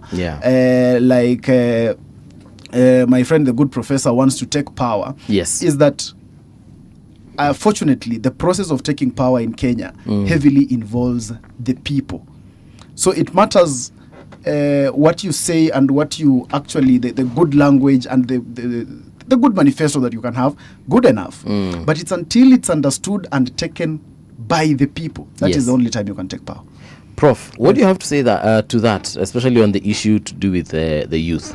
I was taken aback by something he said, that upon my youth were nekwa bouncing castle, as the adults, enjoy their good wine and beer. That's how I understood it, by the way. But I'm paraphrasing. But also depends on your concept of youth, because I'm hearing that Oburudinga is the Gen Z leader. Oburudinga is the Gen Z leader, so it depends on how you look at it. But with all sarcasm, I think that the youth must be put at the center of the conversation. Because let me tell you one thing. The people who want education are not those old people. Some people, even if you get education now, what will you do with it? It's the youth who wants education to get a job. It is the youth that wants to get good health care, so that when now start getting into childbearing, their children can actually be brought up well. It is the youth that actually are looking for what are called enabling an environment where they can actually be heard, because your youth is your biggest asset. Yes. You know, you cannot be a young somebody who is 85 still doing research on how to change the world. But a young person can do research now and find which kind of Kenya do you want. Some people here only have 2 years to go, isn't it? So even if they say which Kenya they want, they only have 2 years to go. 2 years But to go where, Professor? wherever that is. To go to Sayuni. Yeah, so you know, this is divine providence that we need to go to heaven. But surely, Prof. Isn't it? So I'm saying no, Prof. That I have to ask. I mean, I understand conversation and comedy for the sake of it, but how do you determine the length of time somebody has? I'm saying it is like, I don't know, it could be me. But No, it can't be You anybody. are not referring to yourself.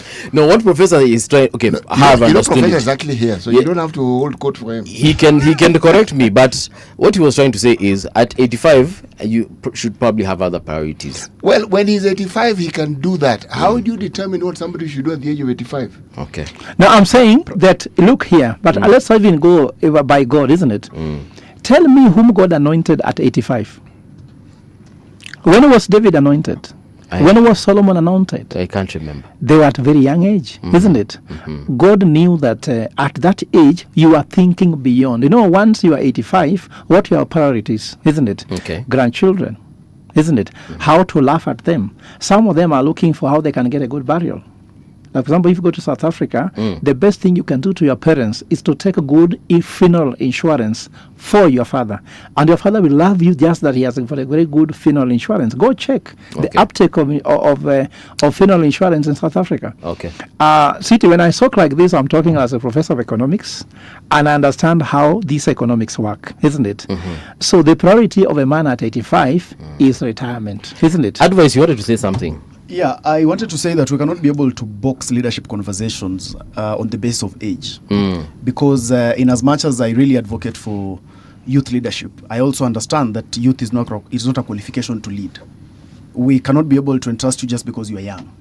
We have people who have very great leadership credentials and have done a very good job, yet they're not necessarily young people.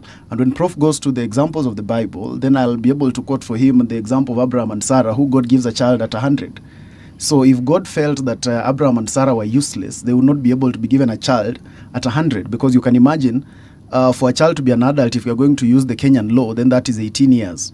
So if you're given a child at 100, that means it's in God's expectation that you're supposed to live at least 18 more years to see that child become an adult. So for me, zeroing leadership conversations around age is one, very, very slim, and two, it keeps also misleading the country to think that just vote anybody who is young. We have a lot of young leaders today in Mbuvi in parliament. Yeah.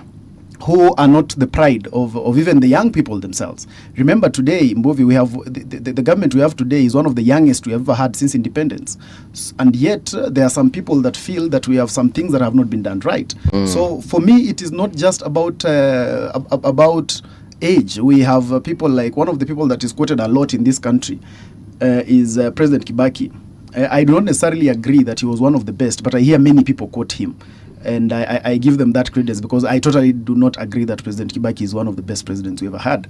But he was not necessarily a young president. Okay. So narrowing and centering leadership conversations around age, for me, is retrogressive. Okay. What we should be able to be looking at is the pedigree and what someone has to offer. Are you able to offer the right things that this country needs?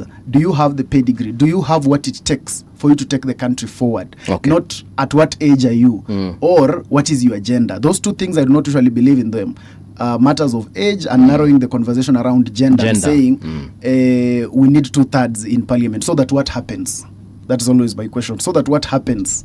The ones who are there today, so how has the country transformed because of this? We must be able to base leadership conversations on the capacity of people to lead, and not necessarily on one ethnicity, age and gender. I think Mbuvi, he must have understood. Okay. And he's falling victim, what's it called, false analogies. All right. I didn't say I narrowed that leaders must be young. I said at the heart of the conversation, the youth are going to be here for long. So the conversation should be centered around their issues. not our own leadership. I didn't even point at anybody who should be a leader. Okay. And I think that maybe, you know, my brother... But you did mention Dr. Oburu. No, I simply, that was actually, I just say sarcasm. Okay. And let's be honest that there's literature here, isn't it?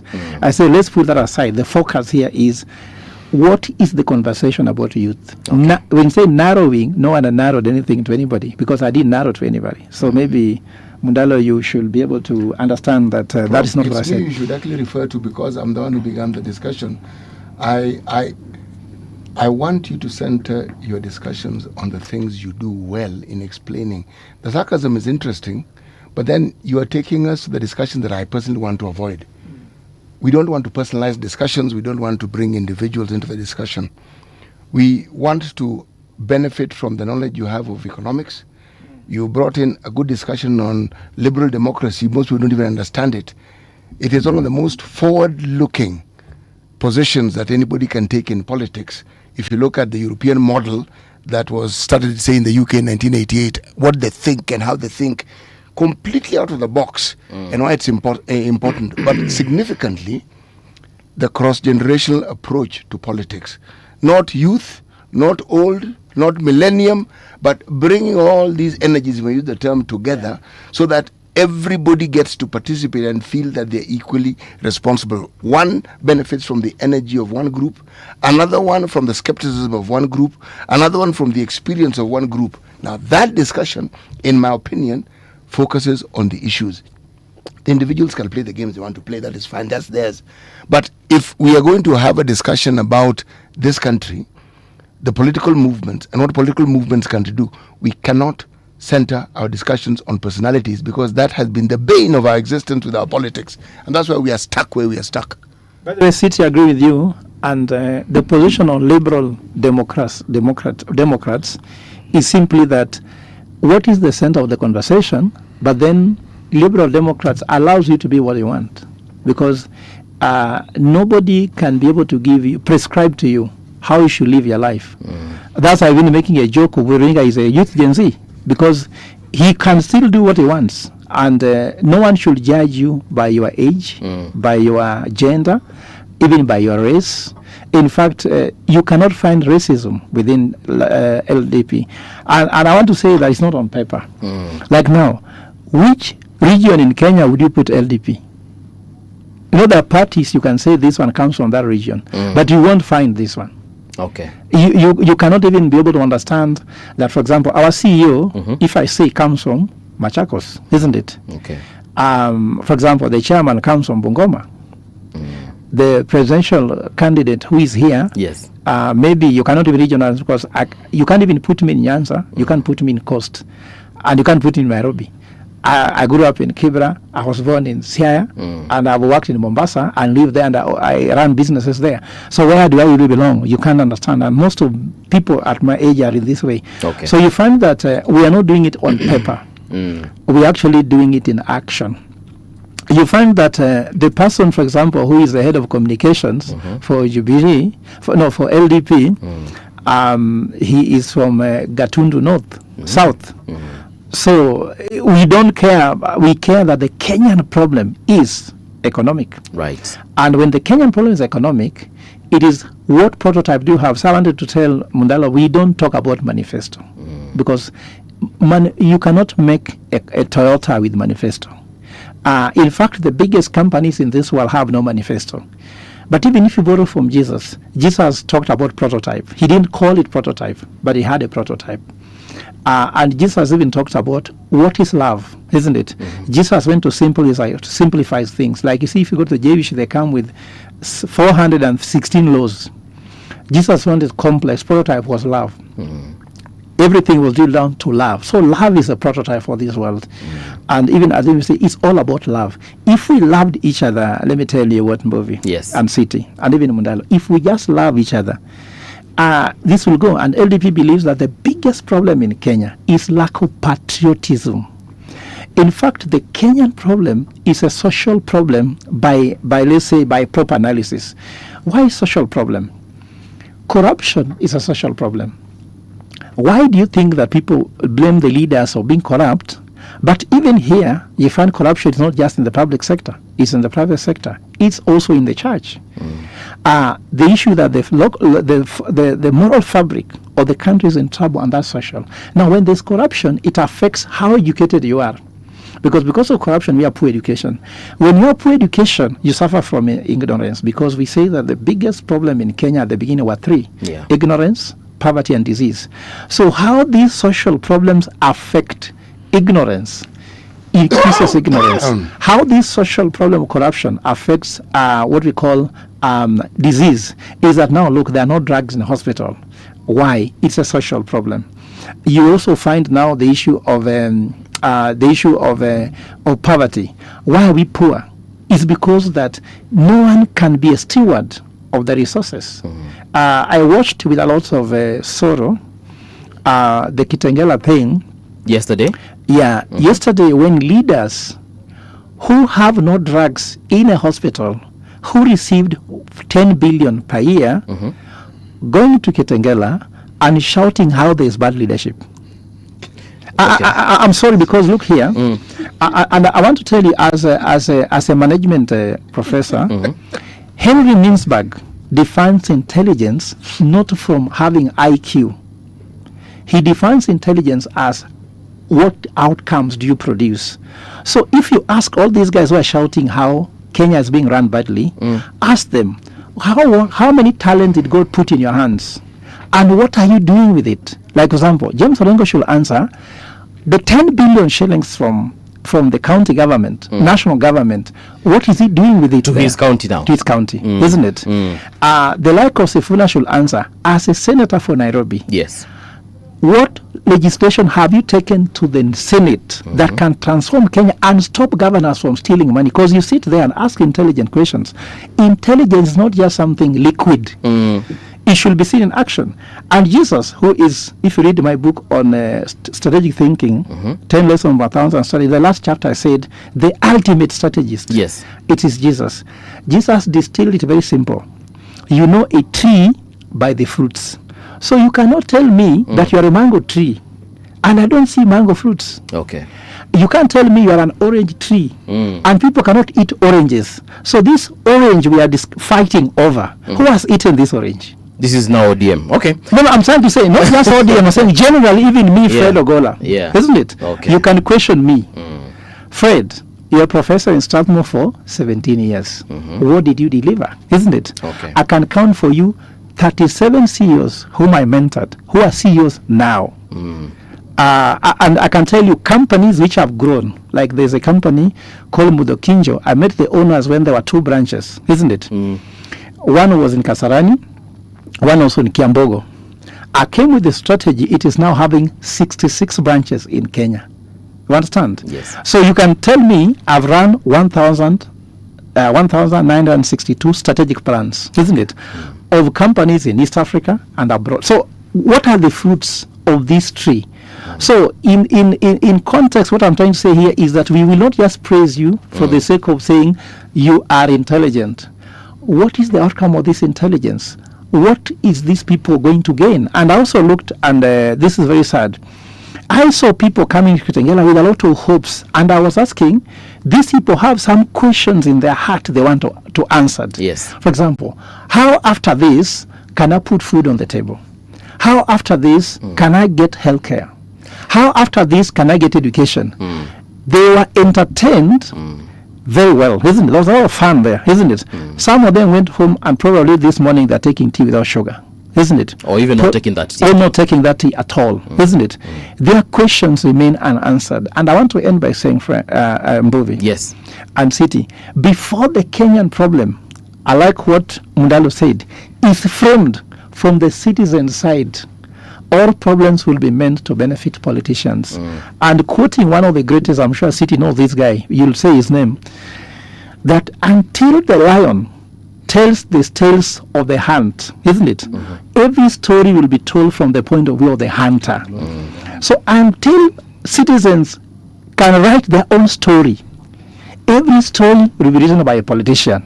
And the Liberal Democratic Party is concerned about empowering a Kenyan to overcome. And you asked me about Solomonic economics. We believe in development as freedom.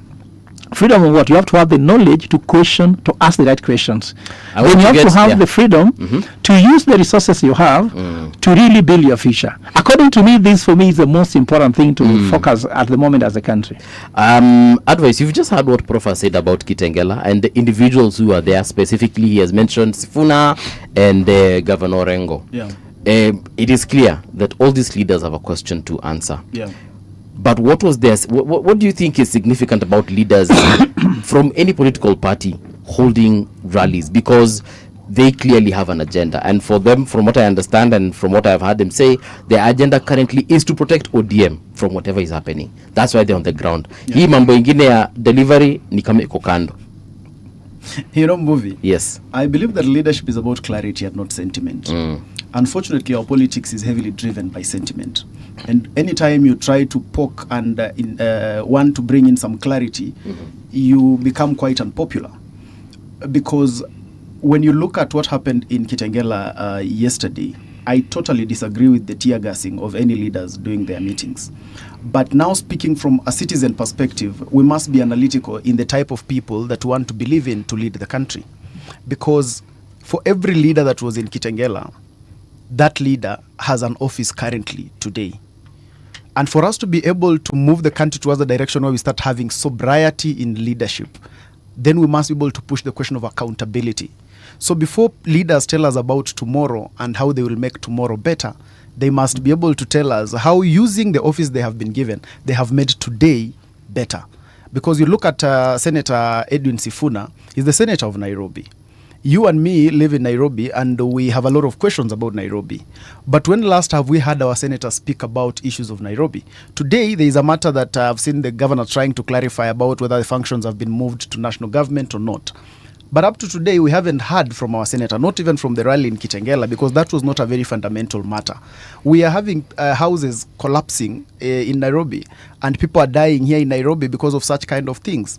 We are not hearing that from our senator. But what are we hearing from our senator most? We are hearing him telling us about ODM. Are all Nairobians members of ODM? Is not the case. So the mandate that was given by the people to Senator Sifuna is not to be Secretary General of ODM. That was a mandate given by the party of ODM and the leadership of ODM. But the mandate by the people is actually to be the senator of Nairobi. So we want to talk and would be asking the questions about how accountable have you been as senator of Nairobi? And when you look at even the question of ODM, leadership is also about you building credibility. Because it matters not where the emotions of the people or the members are, but what is the right thing in terms of the leadership dictate? Because isn't it right that when you are a Secretary General, you are actually a spokesperson of the party? Isn't it right, therefore, that when you are a Secretary General and you go into a National Management Committee and agree on a position as a party, you come out and communicate the same position? When you are one member of the National Management Committee who speaks a different language from the entire committee, then who necessarily is right? When we just remove populism from it, then you definitely would just be a person who is just being stubborn within an organization. Today in Mbuvi, as a radio generation, there's a leadership structure and there's a hierarchy. Yes. Okay? So you cannot be able to go into a meeting as the people running this show together with you, City and the producer and others, and agree on what to do. But then when you get out and you have agreed that from today going forward, Mundalo is not a good guest for the show, so we will never have Mundalo again. So you come out and that is the decision of the committee. But you as Mbuvi follow Mundalo secretly outside and tell him I was not part of that decision. Those guys, that was about City and the rest. Now that will be you playing populist. Yes. It will not be you actually just being a leader. And that's why I look at it and feel like such kind of things are one of the problems we have with our politics, because the people keep taking sentiments for leadership. You have a governor like Governor James Orengo. The things that Governor James Orengo wants President Ruto to do, he has equal mandate in a jurisdiction called a county. Yes. So this good country that you are feeling like President Ruto is not taking the country in the right direction that you really feel the country should go, why can't we see the example in Siaya? So that all of us seated can be able to say, wait a minute, Mbuvi, have you gone to Siaya? When you look at what is happening in Siaya, Orengo is right. But there is no model. We cannot be able to see what you have actually done in Siaya that can make us think that you can actually do better. You are only concentrating on what President Ruto is doing wrong and wrong and wrong. Every weekend, you are a governor. No, a governor is a CEO movie. Yes. Yes. Now, tell me how a CEO is every day out of their county and they are the ones running the county. Every day they are out there dancing on vehicles. And yet you have a county to run. You have a 10 billion budget to run. You have people, you have hospitals in Siaya that do not have drugs. So before you tell us about how the national government is not being run right, can you be able, don't just tell us, because when you do the right thing, Mbuvi, we shall be able to see. And this is the juxtapose that I find myself, because most of the time, especially in my generation, we want to move with sentiments. We want to be excited. We want to dance. Which generation are you in? I'm in the millennials generation city, together with the movie here. So at least we are two. So when you look at the generation of the millennials, the generation of the Gen Z, there is a bit of excitement that hits us, and at that particular time, we want that thing that excites us the most, and that is why, for us to be able to really drive the country towards betterment. First of all, we must stop being anchored on sentiments. We must start analyzing leaders for who they are. And when we get to be analytical, Mbuvi, we will remember that even at the height of this Gen Z protest, when Raila Odinga joined the government, the first person to defend Raila Odinga was Edwin Sifuna, who told the Gen Zs that you guys said you don't have a leader, but we in ODM have a leader. And when these people joined the broad-based government, openly so, had cabinet secretary inside the government and all these, Edwin Sifuna has kept defending it. He kept reading statements that were in defense of the broad-based government. But immediately after reading the statement, he would come back on very early in the morning on a TV show and want to delink himself from the statement so that you can go towards the populist side of things. Yes. This is a gentleman who was there. He's the one who swore in Oburu Odinga. And then fast forward, he's telling us he doesn't believe that the guy is in office legitimately. So you see, this is double speak. You cannot be able to have your cake and eat it. And I've always said the easiest politics to do, Mbuvi, in all over the world is opposition politics. Okay. Because opposition politics is so easy, because all you need to do is to disagree. Yes. In fact, when you're doing opposition politics, Mbuvi, and you'll do this experiment with the people that you host here, many of the people who do opposition politics, they don't need to read, they don't need to research, they don't need to have any facts on anything. They simply need to come. Then the question Mbuvi asks, they say, no, it is not working. And that is why it is so hard for a leader who has who really is worth their salt to go towards the place where they have to make an explanation, like the good prof has to make sure that Kenyans understand what liberal democracy is. That's a hard job. It is easier for him to say SHA is not working. It is easier for him to say there is a problem with what? Education. It is easier for him to just pinpoint. And that is why I have a big problem with this sentiment politics that is going on. I agree that there is excitement. I agree that there is political euphoria around them and that excitement. But I also, from a political strategist point of view, I'll also be able to warn my friends Sifuna, Babu and the rest that unfortunately political euphoria doesn't have very good examples of how it has always ended. You remember how Dr. Mkhisa Kitui came into this country? Yes. And there was a lot of excitement around it. So political euphoria is a good thing. It can work for you for a short time. But going forward, you will need a real strategy. Okay. And you'll need real influence. Prof, he has actually set up for the next question, and I know you want to respond to him. But this question will actually help you respond to it now. We are Kenyans and we cannot pray for our government to fail. What do you consider President Ruto's major achievements? Can you point out at least even 3 achievements? Because you said, it's easy to just say the government is not performing. It's easy to say that SHA is not working, education is failing. But would you say that this government has done something of significance? No. And Mbubi, I think that as an economist, in God we trust, the rest bring data. I'm also a Catholic. And in Catholicism, we believe that Mary, the mother of Jesus, remained virgin after giving birth. And that, I believe, 1,000,000%, isn't it?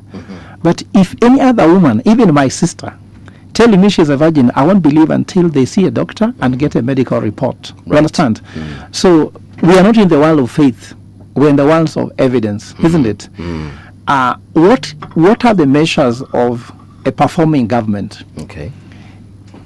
You know, in terms of collecting revenue and increasing the budget for the country, that has been very high. Remember, Uhuru Kenyatta left office when the Kenyan budget was 3.1 trillion thereabout, isn't it? Now, the current year, we are talking about 4.7 trillion budget, isn't it? But what is it doing? And what is our revenue? What this budget? Around 2.8 trillion. In the Uhuru Kenyatta era, how much was it? So here they have actually increased collection of revenue.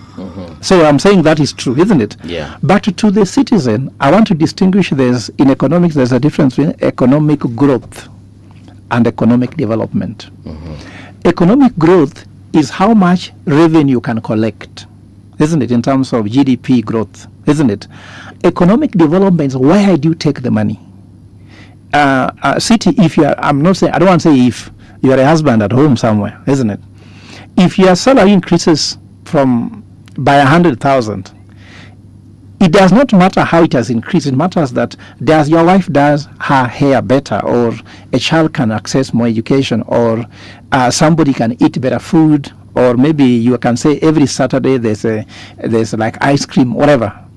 So if the budget was 3.1 trillion in 2022, which it is inherited because normally they do a budget in June, July, then you take office in September, so you're inheriting a budget of 3.1 trillion. They did a supplementary budget and took it to 3.6 trillion. But now it has gone to 4.7 trillion. What are Kenyans getting?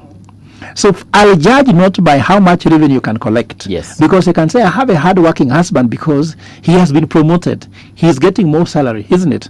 But you'll judge the husband with how when he comes home. Does he even carry a banana in the hand? Does this husband do shopping for the family? So I want to say that as far as I'm concerned, the government hasn't performed. Has not performed. And let me tell you that the president has 4 problems that no single human being should have. Okay.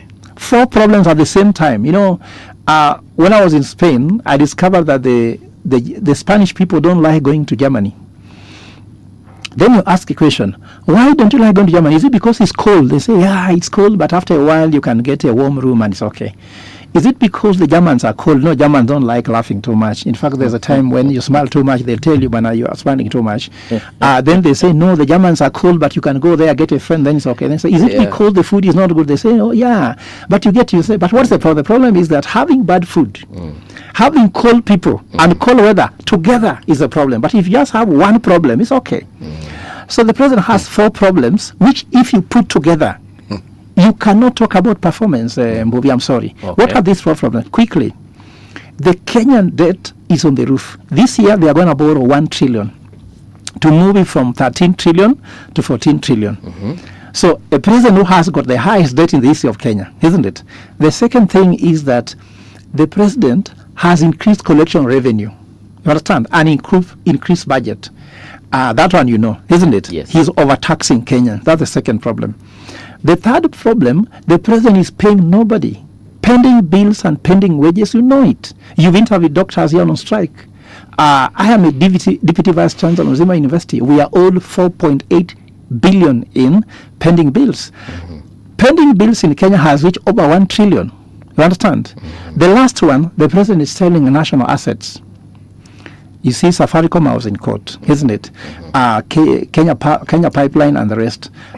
So now let me put it to you in a way, because as economists, we understand how the household works. That I'm using the example of a husband as a CEO of a family. A husband who has been given more salary, meaning revenue collection, isn't it? The same husband is borrowing more money to run the family affairs, like to pay the driver, pay house help and the rest. That same husband has not paid anybody. Like, you find that he has increased salary, he has borrowed money, but no one has been paid money. Even the children's hair is not being done, the wife's hair is not being done. And the same husband is selling TV, is selling microwave, is selling sofa sets. I'm sure women listening to me, this is not the kind of husband you want, isn't it? And if the president is the CEO who has this attribute of this husband, would you want him? No. So by analysis, let me give the way forward, because as a LDP presidential aspirant, I'm not concerned about this, isn't it? Okay. Why are people saying there's no money in their pockets? Pay the pending bills to people, isn't it? Yeah, just pay them. You can do corruption. Moi was not clean, but people got paid. You understand? Pay the pending bills. On that issue of Denny of debt, I just want to ask you: is it really fair to place all the problems as far as debt is concerned on President Ruto, considering that he inherited some of that debt, if not much of it? 8.7 let me tell you, to be precise. Let me tell you. In 2021, the Kenyan debt was 2.7 trillion. 2020? 2021. It was 2.7 trillion.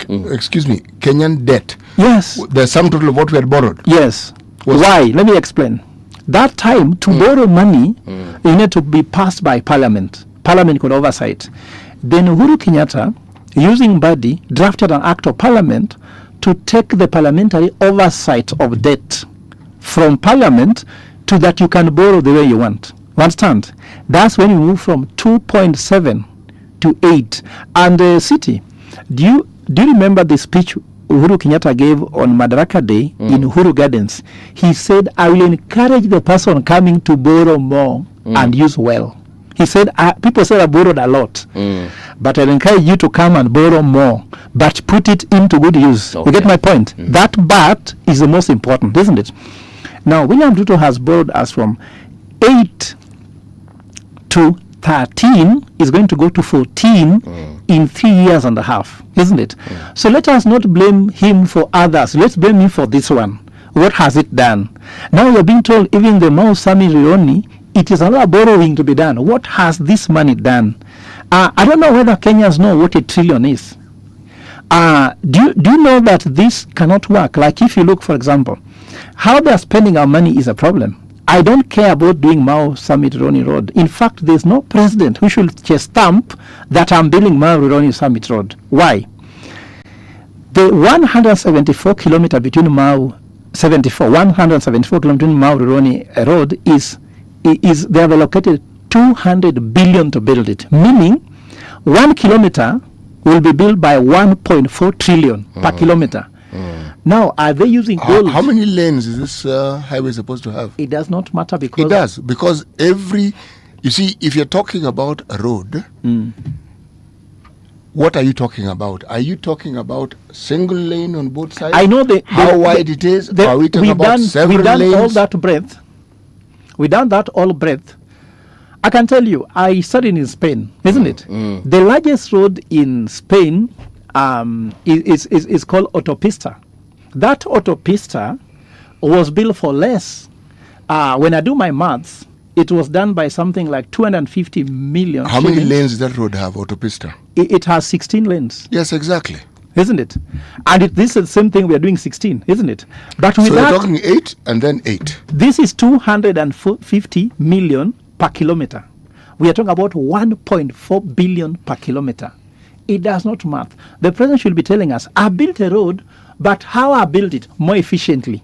You get me? And that conversation will help us more than just saying I built a road. If you are a husband and you said you have bought bread, isn't it? But 15 times more expensive.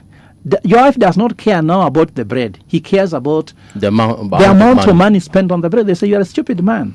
How can you buy bread for 50 times more when if you gave me that money, I could give you this one? And I'm just a simple person. Right. Let me tell you, my father used to earn 1,500 shillings a month, isn't it? Which year was this? This was when I was born in the early 80s. So my father was very 1,500? Yes. In the early 80s? Yes, my father was working here in Kibra. Your pesa ilikuwa mingi. As a graduate in 1981, I was earning 2,000 bob. So yes. Your pesa so City, let me tell you. This was because we were brought up in Katrekera here, because my father was a catechist in St. Michael Sotiende. So my father discovered that 1,500 is not enough for us because we're 11 children. Do you know what he did? He gave my mother that money. So he used to come from his salary, envelope sealed, and give my mother. Why was he doing that? He knew as a husband, he is not capable to deliver the family budget on 1,500. So my mother used to trade omena, tomatoes and onions, to multiply this money to 4,500, Because with 11 children, they are going to school, they are in uniform. So my father was wise. So if William Ruto knows that he cannot spend the 4.7 trillion well, isn't it?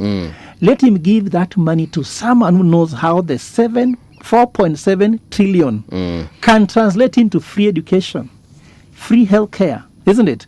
Food security, rather than blowing it on things which are necessary. I want to ask Advice the same question, but we have about a minute to go. Yeah. Is it fair to say that this government hasn't delivered on anything? I think, Buvi, we have degenerated into where I started by telling you that the easiest job to do in Kenya is to blame others. That's why when I want your job, Mbuvi, and I'm told in an interview that what do I think you did right, instead of answering the question what you did right, I'll start answering what you did wrong. And that's what the good professor has answered. He has answered what is wrong, he has not told you what is right, and he has not told you what he will do that will be better. So for me, I try very much to run away from that box of the normal politique of Kenya, that we must be able to recognize what has been done, even if it's been done by our worst enemy. I was in Azimio, and you know that. I was one of the people who campaigned for Raila Odinga. So I didn't vote for this president. But it will be unfair of me to say that this government has done totally nothing, because I must be able to judge him on two fronts. One, the manifesto that he has given the people and the needs of the people. I'll ask myself, did President Ruto in his manifesto promise the people that he'll give them Hustler Fund, for instance? He promised them and he gave them. Did President Ruto promise affordable housing? He promised and he gave it. It's now here. We are having affordable housing as one of the projects in Kenya that touches in every part of Kenya. I dare say that I think it's the only legacy project that consumes that amount of money that has been felt in every part of Kenya since independence, because most of the projects that governments do go towards, the mega projects are always towards the home or the region of the president. Now this one cuts across. Has that affordable housing provided employment to young people? Because I go to those sites and I see people there who are actually working. That is a promise given and that is a promise delivered. Hasn't this government hired over 100,000 teachers, which is the highest cohort of teacher employment since independence? It has actually done. I look at it, Mbuvi, and look at things like the cost of living. When this government came into office, myself, Jeremiah Kioni, Raila Odinga, were here in the streets talking about the price of unga. Today, that conversation is not there anymore. That means there has been an intervention that has actually brought it to a certain level. I look at the fertilizer subsidy, for instance, that this fertilizer, when they came in, was about 7,500. Today, I go to Bungoma, and the people there are able to get that same fertilizer at 2,500. Those are some of the things that it's true that this government has done. When this government came, they promised, and I thought the good professor would speak to it because he's in that world, they promised an open university. I think they call it the e-university or something. Now, that university offers the same education at almost half the fee that people will be paying in another university. It's actually called the Open University of Kenya. The Open University of Kenya. Yes. Was it a promise given? Yes, it was a promise given. Is it a promise delivered? It is a promise delivered. So these are some of the things that are a reality.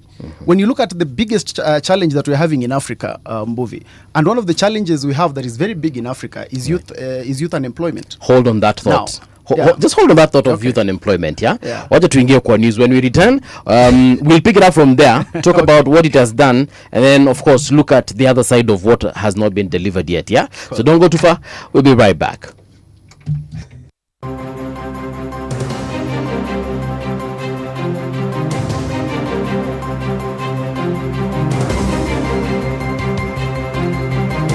This is the Radio Generation News.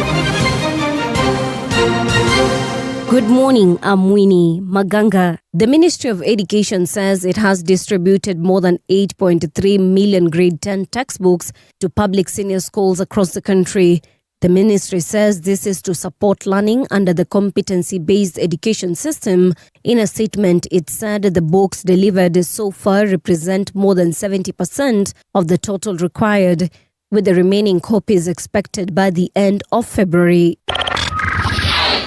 At least 179,000 people in Kwale County have been badly affected and urgently need relief food, according to the National Drought Management Authority. A recent assessment shows about 90% of the county has been hit, with all 6 sub-counties facing serious water and food shortages. NDMA Chief Executive Officer Hared Hassan says Kwale is now under drought alert phase, making it one of the most affected counties in the country. The national government also has provided funds for repair and maintenance of strategic boreholes. The national government also has provided fuel for the strategic boreholes so that we reduce pressure to our communities. That money will be channeled through National Drought Management Authority, and we have already activated the various processes to ensure that the delivery is fast-tracked. We also to provide water to institutions, that is schools, hospitals, and community. Residents of Poror village in Eldama Ravine have raised concern after 2 people died within a month and a total of 10 in the past 3 months after allegedly consuming illicit brew. The residents say the illegal alcohol is being sold openly by known individuals who do not have licenses. They claim the sellers are well known to authorities, but no action has been taken so far. Pombe imeathiri watoto wetu, tumezika wengi. Hata juzi tukasika ndugu ya baba ya nyumba ngambo hiyo ingine. Kuna neighbor kijana yake aliaga, amezikwa kwa sababu ya hiyo pombe. Nilikuwa naomba kwa na OCBD kwa sababu wewe kweli ni ofisa wa serikali, following the presidential directive yenye mumepewa, use your powers, clear these things. People's Liberation Party leader Martha Karua says she will not change her principles because of power. Speaking in an interview with Citizen TV, Karua said a person's record can show whether they are likely to change once they get into a position of influence. She added that her stand on good governance and accountability has remained consistent since the early days in public service. I have left power before. I resigned voluntarily because I felt my hands were tied. I couldn't just sit, receive salary of a minister when I cannot be effective. I believe in honesty, in service. I believe in integrity. And it is not a must for me that I must be in leadership. I've been serving Kenyans for the last 14 years without them having elected me, without being in power or having a salary. The United States says its forces have seized an oil tanker in the Indian Ocean that had violated a blockade on sanctioned vessels in the Caribbean. The Pentagon said the Panamanian-flagged ship Veronica 3 tried to escape after defying the blockade. U.S. forces tracked the vessel from the Caribbean to the Indian Ocean before intercepting and boarding it. The Pentagon also released a video showing troops flying in by helicopter and taking control of the tanker. And that's the truth on Radio Generation. Good morning, I'm Winnie Maganga.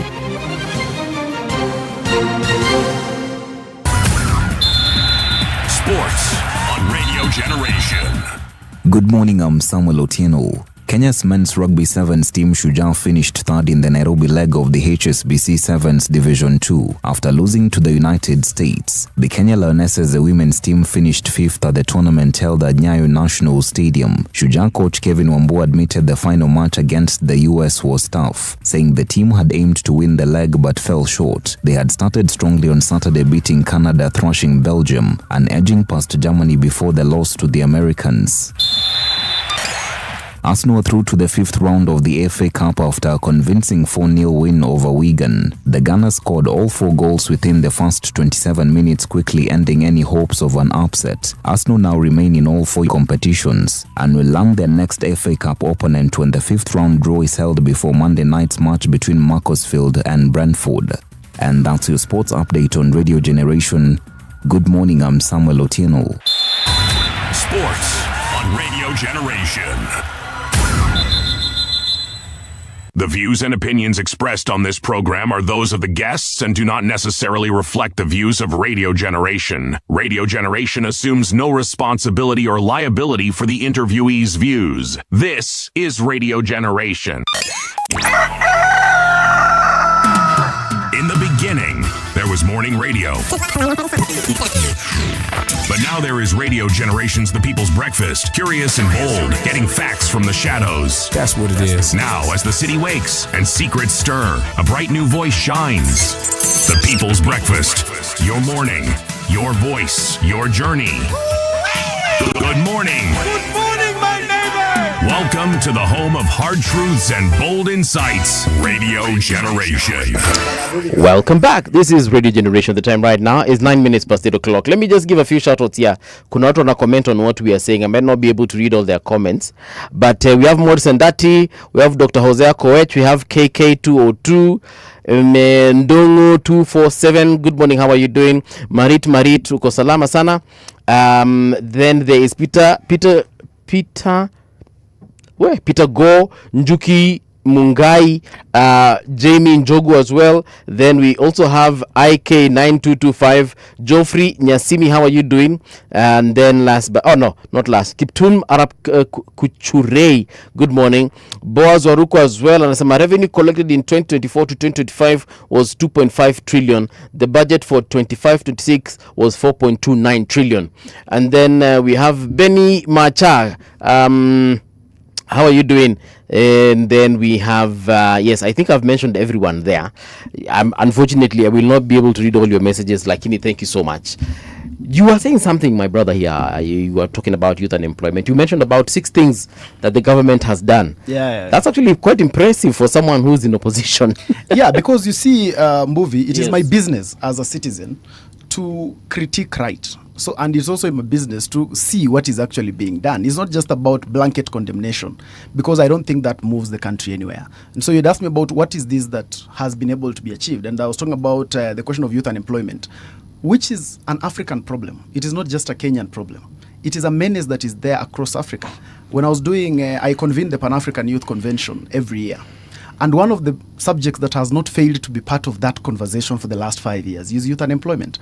Now, when a president has come in, they must be able to look at how are they going to take care of some of these problems. And I see that they have been able to have some way of handling this unemployment crisis. I look at what the president has been doing recently, moving around and giving the young people the Nyota Fund to enable them start businesses. Is it true that all the 100%, there will be 100% transformation from all those young people because they have been given money? Not at all. But is it true that some of them will actually transform their lives courtesy of that? That is actually true. And that is an intervention. So for me, I feel like I cannot be able to just wish it away. I see what they have done on that subject of youth unemployment, and I've told you about the 100,000 jobs that they have done. When I look at the sports infrastructure, did they promise the Talanta Stadium? Yes, they did. Have they delivered the Talanta Stadium? It's there for all of us to see that they have actually been able to do that, and they promised that. So I look at what in matters the sports industry. Not to mention that even during the games, I think our players were that was the highest level of motivation that went to players since independence. I don't think there has been any government or any president that has been able to motivate our players to that level. Okay. That a player could be able to earn 1 million shillings per match. I don't know how much you earn, Mbuvi, for every appearance you have here. It is definitely not 1 million every day. So definitely, I really would be very, very naive to just say that I can wish that away and just say they have been able to do nothing. I think that will be blanket condemnation. All right. Those are some of the things that I feel in truth that have been actually have been able to be done by this government. All right. Do they amount to total transformation of the country? Not at all. Are there some things that they might have gotten wrong? Yes, there are. Actually, but these are the things that they have actually promised and they have actually delivered. And I'm sure that those were the ones that are off my mind. I'm sure even with time I can give you even more. So that is the reality. I have a different conversation from you completely. Yes, not differing in the sense that I disagree. It's just different. Yeah. And it's also different from Professor Ogola's. Yes. You see, so long as we have Orengo type conversations where you focus, yes, it is. I'm sorry.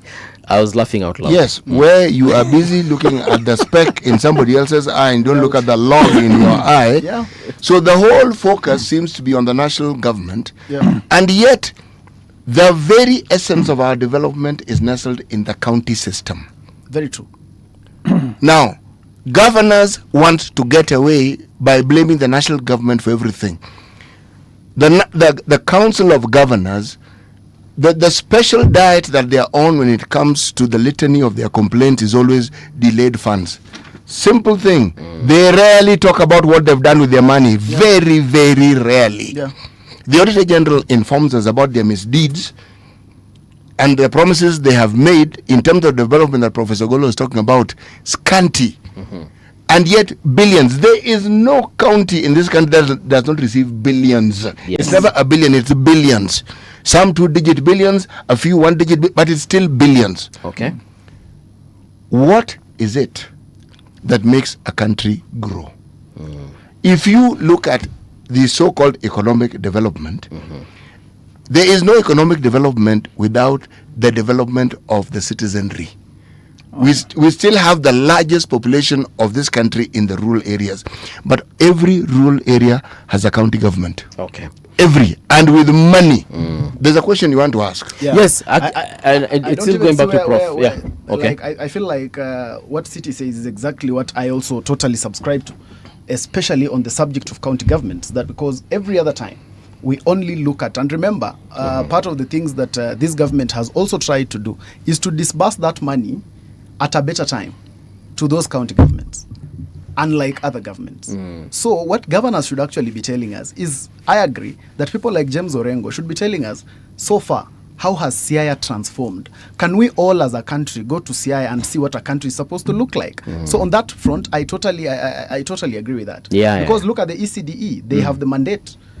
If the entire education system is bad from the national government, can we be able to see how the mandate that is given to the counties like the ECD, can we be able to look at and say that if these guys were given the entire education infrastructure, probably things would be different because they have that element to actually run. So it is always easy, Mbuvi, to point fingers at people, to say that this one is not right, this one is not wrong. And even the presidents that we praise today, Mbuvi, during the time that they were in office, we all say they were not doing the right thing. The headlines read that Kibaki must go, actually in those words, Kibaki must go.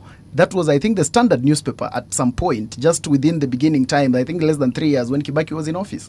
So during the time that these leaders are in office, they are the worst. Advice, then we praise them afterwards. Take this matter to its logical conclusion. Kibaki lost a referendum. True. But do you know what that means? He should have resigned. He lost the referendum. That is a vote of no confidence. Actually, he lost twice, City. Yes. He lost the referendum and lost the election. So, no, the election is a completely different matter. City knows he lost the election. We shall talk about that election. The election is a completely different matter. I am speaking about he won that election. City, can you confidently say he won that election? Yes, I can. Because if the outcome is that he won, the details of whether he actually did win or didn't, that I'm not going to go into. He's legalist now. I am talking about the one that has proof thing. It is documented and there are reasons why. Okay. True. There are many things that Kibaki got so right. Yes. So right that if they had been built upon by Uhuru Kenyatta, we would have been in a different place. But Uhuru did not build on these things as he should have. Professor, I will still challenge you. And I'm not asking you to praise President Ruto. I'm just asking you to point something that this government has done, and it has done it well, even if it is feeding children. Tell me something. Bubi, I'm sorry. First of all, just allow me to put a small comment about what has been said about this Orengos and the rest. Right. You know, I watched the two rallies that was taking place in Actually, several happened. There was a Tononoka rally. Tononoka versus Kitengela. Yes. No, it's not just that. If you're going to talk about rallies over the weekend, count all of them.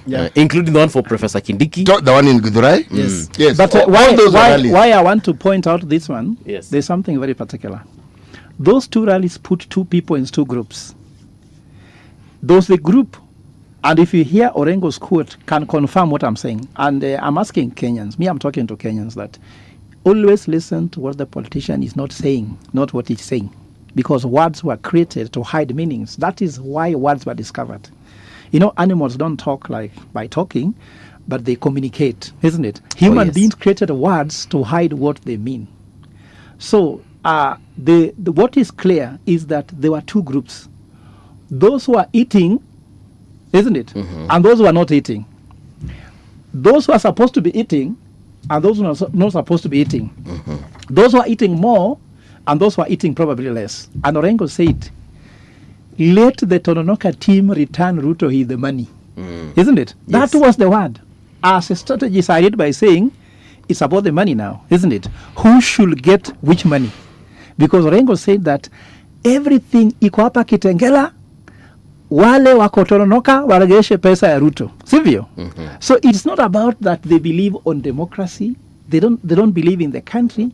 It's who has got the better end of the stick of ODM. You understand? That's the leadership we are having. And it translates again to this area, isn't it? Some of those people who are shouting on top of their roof, isn't it? First of all, let me say, I empathize with how Sifuna was removed from office, isn't it? That is not the right way to do it in Kenya. In Kenya, isn't it? Yes. But Sifuna must be aware that that's the ODM way. When Sifuna removed Ababu Namwamba from office. Did he remove Ababu Namwamba? Yes, he's the one who did it. No, he's not the one who did it. Because he's the one who took over from him. He answered Ababu Namwamba, you are not in office, you are not doing your duties, isn't it? It was through the goons, isn't it? His was even better that the NEC sat down and declared. I still disagree with the NEC decision because Sifuna will win this case in court, isn't it? Yeah. But nevertheless, if you live by the sword, you know that you'll die by the sword, isn't it? If you live by the goons, because goonship is the way to do it, isn't it? Yeah. It is the way you should actually see. That is the democracy, the ODM way, isn't it? So according to me, I'll advise my brother Sifuna, your leadership will not be seen by the fact you have been in office, by which decision you make. So this Kitengela group will be seen by what leadership they give. Did they give these guys the direction? I didn't see those people living there knowing that there's something they are going to wake up to today, isn't it? So they have three options, actually four. One option is to stay in ODM and raise it to the ground, isn't it? The other option, stay in ODM, look the most feasible team so that Ruto can call the one which has a better value, isn't it? Or the other opposition can also pick one, isn't it? Yes. And go with it. The third option they have is to form their own political party and show the leadership that they have not seen in ODM. Prof, and the fourth option is join another party and see whether you can be an SG of a party as big as ODM. These are strategic options. Prof, there's something I don't understand here. You know, since we are talking, you've talked about ODM more than you've talked about your own party. Yeah, City, just let me land, because we are talking about the issue of leadership here, isn't it? Leadership must be about accountability. The Bible is very clear. How you measure for your brother, you'll be measured for, isn't it? Okay. And I'm thinking that if we start giving symptoms, I'm just educating Kenyans to understand that the conversation was about them. It's about leadership, it's about politics. But it was not about the people. What is about the people? Now, so with this in mind, Yeah. let me go to answer your question clearly. Let me first of all tell you, I said that revenue collection has grown. Our budget has grown from 3.1 trillion to 4.7 trillion. Now, when you have 4.7 trillion, one of my person in the group has said 4.9 trillion, isn't it? Now, that is a good thing. How? Because the budget to grow from 3.1 to 4.9 trillion is good, because now what can you do with it? And I'm judging the government. But it's a budget based on money we don't have. Yeah, our revenue no. is too. You see, now, Bubi, when I start to say there's something good, again, City say that's not good. Actually, no. I'll give you the chance to say it. We need to release Mundalo because he needs to be somewhere. But Mundalo, as we let you go, perhaps one question I wanted you to tell us, because you listed a couple of things that the government has performed well. But as far as criticizing the government is criticizing is negative. Critiquing is the right word. Is being objective. Your critique ni ulimi ulikuwa inakataa. So critiquing. What can you say isn't being done, and perhaps what can be done in the short period of time the government has before elections? I think maybe three things I'll be able to speak to that they can actually be able to do better. Number one, I don't think it is right from any front to keep the country on the pedestal of attacks of leaders when they're having their meetings. I think it's unnecessary to throw tear gas and whatever in such kind of things. I think that one, first of all, needs to stop. Number two, I would want them to relook and have a better look at especially the universal healthcare. I have a keen interest in the cancer patients. If I was able to get a chance to sit with President Ruto today, I would be able to tell him that he should be able to make cancer treatment free in Kenya. If there is somewhere we must begin. That because there will always be, of course, they have been able to move the SHA figures from 55,000, I think, to 65. I don't have the correct figure. But it is a good intervention. But I think with the cases that we have in cancer and looking at the number of people that we have, it's not like we're talking about 2 million people in Kenya who are suffering from cancer.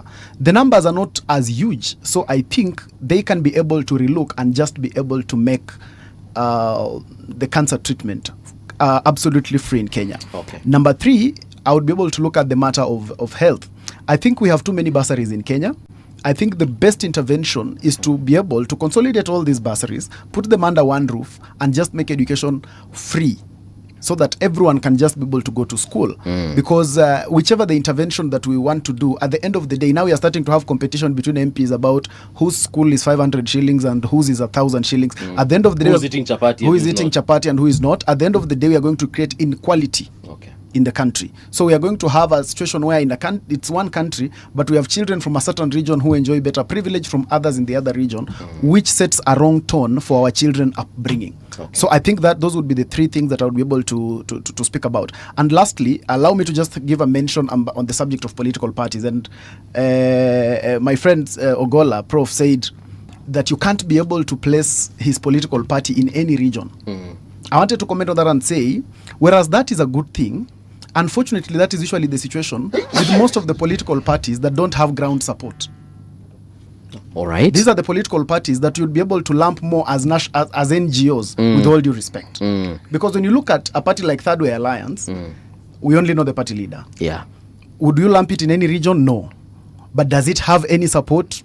Equally, no. So at the end of the day, it is wishful thinking for us to sit in a place where we imagine stuff, where we're able to say that we are not tribal, we are these people that are liberal, we are these people that don't want to put the country in any place, but it becomes sensible when we can have ground support supporting us to that effect. So that with that good ideology, like PLP of Honorable Martha Karua, and I watched her yesterday having a very good interview. Now with that, all those good ideas that you're talking about, okay, how much of the ground support have you gotten? Do you have members of parliament? Do you have MCAs? Do you have a governor? Do you have all that? Because that is the measure of the politics. So just because a party is not region based, or it doesn't have a regional inclination, does not necessarily mean that the party is ideal. Actually, all political parties of Kenya that are big enough for us to warrant national conversation have an inclination somewhere. The fact that you don't have an inclination somewhere does not make you legit. It actually just means that you are still quite unnoticeable to the public eye. So until you are able to warrant notice to a certain level and pedigree, then we can be able to say, wait a minute, look at this party. It cuts across. It has members of parliament from across the country. That is, I think, what can be able to warrant a national conversation. Thank you very much, Mbuvi. All right, Mundalo, thank you so much for coming through. Asante sana. Ukiingia kwa hiyo Mercedes yako ufungulie 88.8 Umake sure unasikiza Kenya Prof anasema, because I'm sure he has a few things to say about what you've said. I don't know where you got the Mercedes from. You're misleading listeners. But karibu sana, Mundalo, we shall definitely continue inviting you and having this conversation, yeah? Sure, thank you very much. Karibu sana. Thank you, City. Yeah. Prof, umesikia kenye advice amesema kuhusu mambo mawili matatu, and what I and the reason why I kept on pressing you on, just let us know what you think the government has delivered on, is because I feel like for a very long time we are not having honest conversations in this country. We keep on criticizing and critiquing, of course, without necessarily just, at the end of the day, just giving someone their flowers, or giving a party their flowers, or giving a president their flowers. But you know what? At the end of the day, everyone is entitled to their own opinion. You have taken a couple of notes there, so let me allow you rather to speak to them. Yeah, first of all, I agree with him that political parties must have ground. And when I say ground, well, I'm saying that LDP is not a regional party. We have an office in Kilifi. We are members in Kilifi. I launched a program called Operation Fukuza Fuliza in Kilifi. Fukuza Fuliza. Yes, from the polling station. This program is whereby we put 20 women, and 10 women and maybe a few men in a group. They form, like, let's say, welfare, where they meet every 2 weeks. We give them the first capital, so that when they have like 10,000 shillings among themselves, every week they meet, they bring 200 shillings for each other. So they start borrowing from that pool. Now they don't have to go to Fuliza, isn't it? And this program has gone to Mombasa. There's an office in Mombasa. On the 7th of next month, we are opening an office in Homa Bay. Understand? And Kisumu. So I don't have to explain, but the thing is that after all said and done, my leadership in LDP as the political leader will be seen by what you'll see on 10th of August 2027, because you'll see so many people. I can tell you there are 4 ODM members of parliament who are going to run on LDP. That's confirmed. Current sitting members of parliament. Sitting member of parliament. Because they have no option. LDP has direction. ODM is like now a snake with 10 heads. And I was taught by my father in catechism that the devil looks like a snake with 10 heads because does not want to go to heaven, neither does he want to allow you to go. So people believe that that's a clear direction. So LDP is a party which is highly represented. Actually, one of the co-leaders come from Kilifi. She's a woman. I don't want to mention these names because sometimes people get targeted. But LDP is doing a serious groundwork. Okay. And I've told you now we are opening 3 offices. By 13th of March, we'll have opened 3 offices in the region. And we are having at least, want to have at least 20 members in every polling station because elections are won at the polling station. You want to have how many members again? 20 members from every polling station. Yes.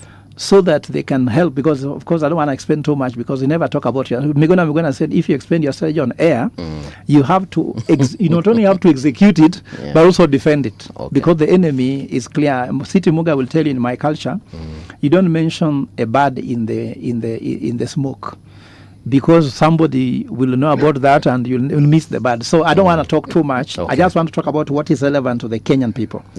So on that issue of ODM, there's something you said, and it actually again connects to a question I received from the audience.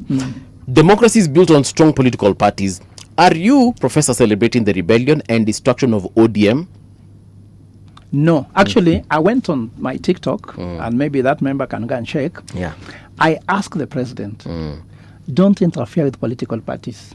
Because I remember there's a time when the same president went on TV and claimed that Kibaki was interfering with the political parties' democracy. I don't believe in that. Why I'm talking about ODM, not because I hate ODM. I'm a life member of ODM. You understand? But dear to me is ODM. But dearer still is LDP. Because LDP has given me a space to act. I was in ODM, and the likes of those people now shouting, they said I am too young to get an ODM ticket for Ugenya, in spite of being very popular. James Orengo comes from Ugenya, isn't it? Yes. He's a governor of Siaya. Sifuna was the SG. When one of the party members told them that this young man is a talent we want to bring into ODM, isn't it? It is Sifuna who told me on my face that they're not looking for talent, they're looking for loyalty. You get my point? Okay. So he talks about young and talent.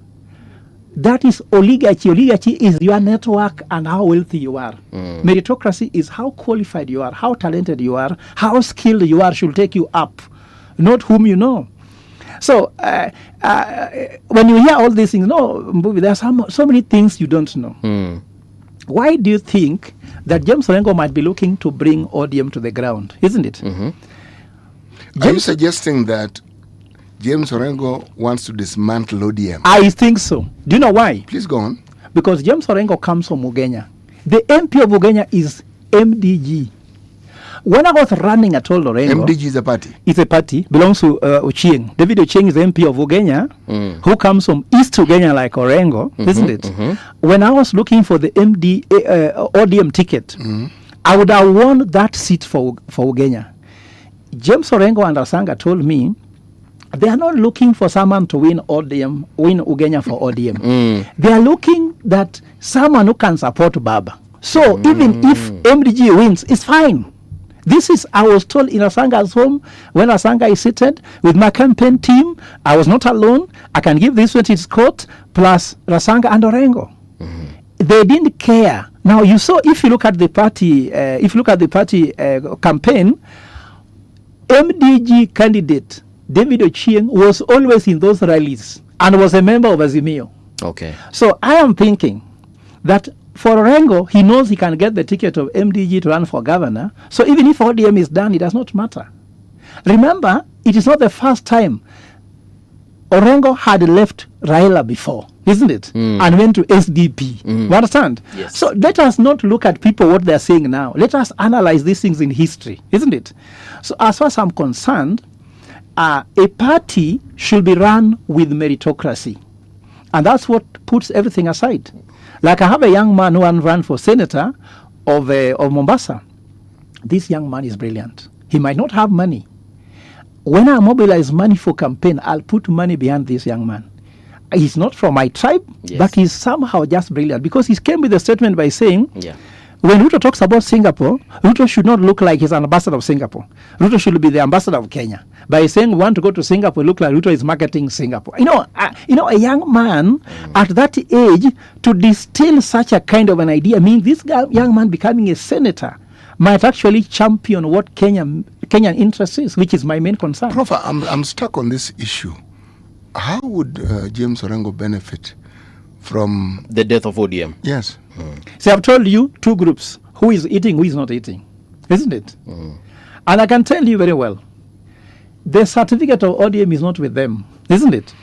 Well, I wouldn't know. I wouldn't listen, know either. No. What I'm trying to say is this: Yeah. The party leadership of ODM is with Oburu Odinga and Odinga's family, and I've said this every time. ODM is a family business, isn't it? For anyone to get a ticket from ODM, if you disagree with either, you never got the ticket. Even UNET said it. He boarded a plane, went where Baba was, Ida gave him access, and he got the ticket. When people are getting the ticket for ODM, you have to go with the Niral goat, isn't it? To Karen. Niral goat is this white goat. Go get those pictures for yourself on the media. They are not in me. They are here, outside there, isn't it? And UNET explained how to get the ODM ticket. Am I wrong? Otieno Kajwang before dying said they reward loyalty, isn't it? Yes, it is. Isn't it? Now when Sifuna become disloyal, isn't it? Are we not reading that? But how has Sifuna become disloyal? This is the thing I also don't disloyal understand. to who? To the party leader. He went on live television on Citizen and said ODM has become unattractive that even they can't get candidates. And he said, look, Malava has no ODM candidate. As an SG, one of your role is to ensure that the party has candidates and that they win elections. You can't go on TV and talk opposite. You cannot score from your own goal. Actually, you can. We are overreading a statement of that nature. Let me explain why I'm saying this. I really would have hoped that you talk to us about your party, but since you want us to discuss ODM, then let's discuss ODM. Utterances of Sifuna are utterances of a politician. And utterances of politicians must always be taken with a pinch of salt because it suits the moment, and whatever weight it's supposed to carry is to further a certain agenda. Now, this is where my problem begins with you politicians. Because this agenda never has people in mind. It talks about people, but if you just sit and pay attention to the conversation, it's politicians talking about politics. It's politicians talking about other politicians. It's politicians talking about the failures of other politicians. It's politicians talking about the government. Now that one, they get stuck on it.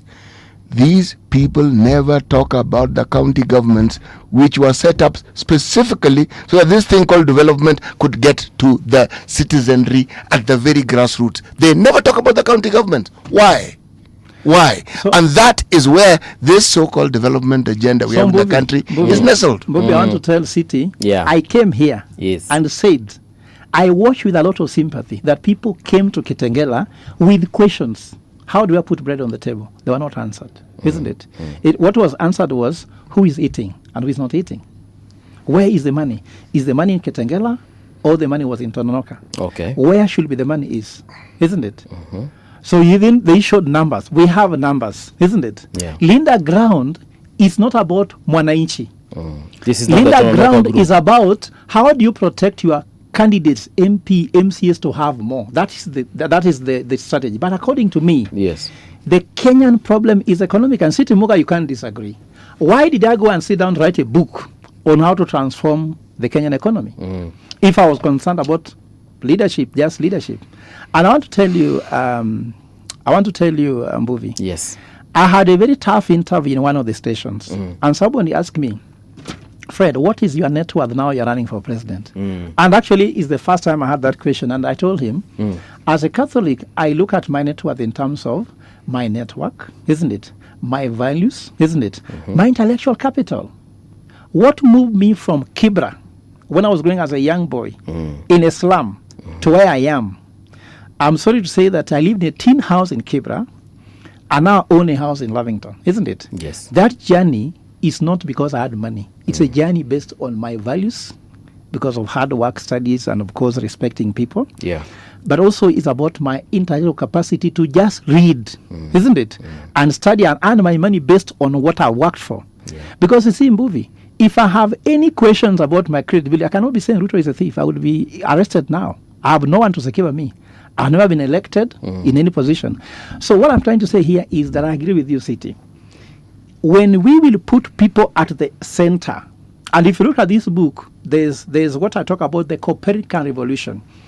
It's a revolution whereby before Copernicus, the church believed that the earth was the center of the universe and the sun went round, isn't it, worshipping the earth, isn't it? Yes. But Copernicus discovered heliocentrism from geocentrism. Geocentrism is the earth as the center. Heliocentrism is the sun as the center, that actually the sun is at the center and the earth goes round, isn't it? So what is the Copernican revolution here? That at the center is the Kenyans, isn't it? And politicians should go around worshipping them by offering them education, isn't it? Offering them healthcare, offering them food security. And that's why, City, I said, LDP do not believe in manifesto, because manifesto is a politician talk. We believe on prototype. If you look at the prototype, also it's people involved. The prototype has the following things. First, empathy. If I want to solve the Kenyan health problem, do you know what I'll do? I won't sit in State House and say, I'll give you SHA. No. That's why I don't believe SHA was the right idea, isn't it? First of all, bring all stakeholders in the room. Bring a nurse, bring a doctor, bring a public health official, bring technology, and tell them what's their problem. So from everybody's angle, it's called empathy.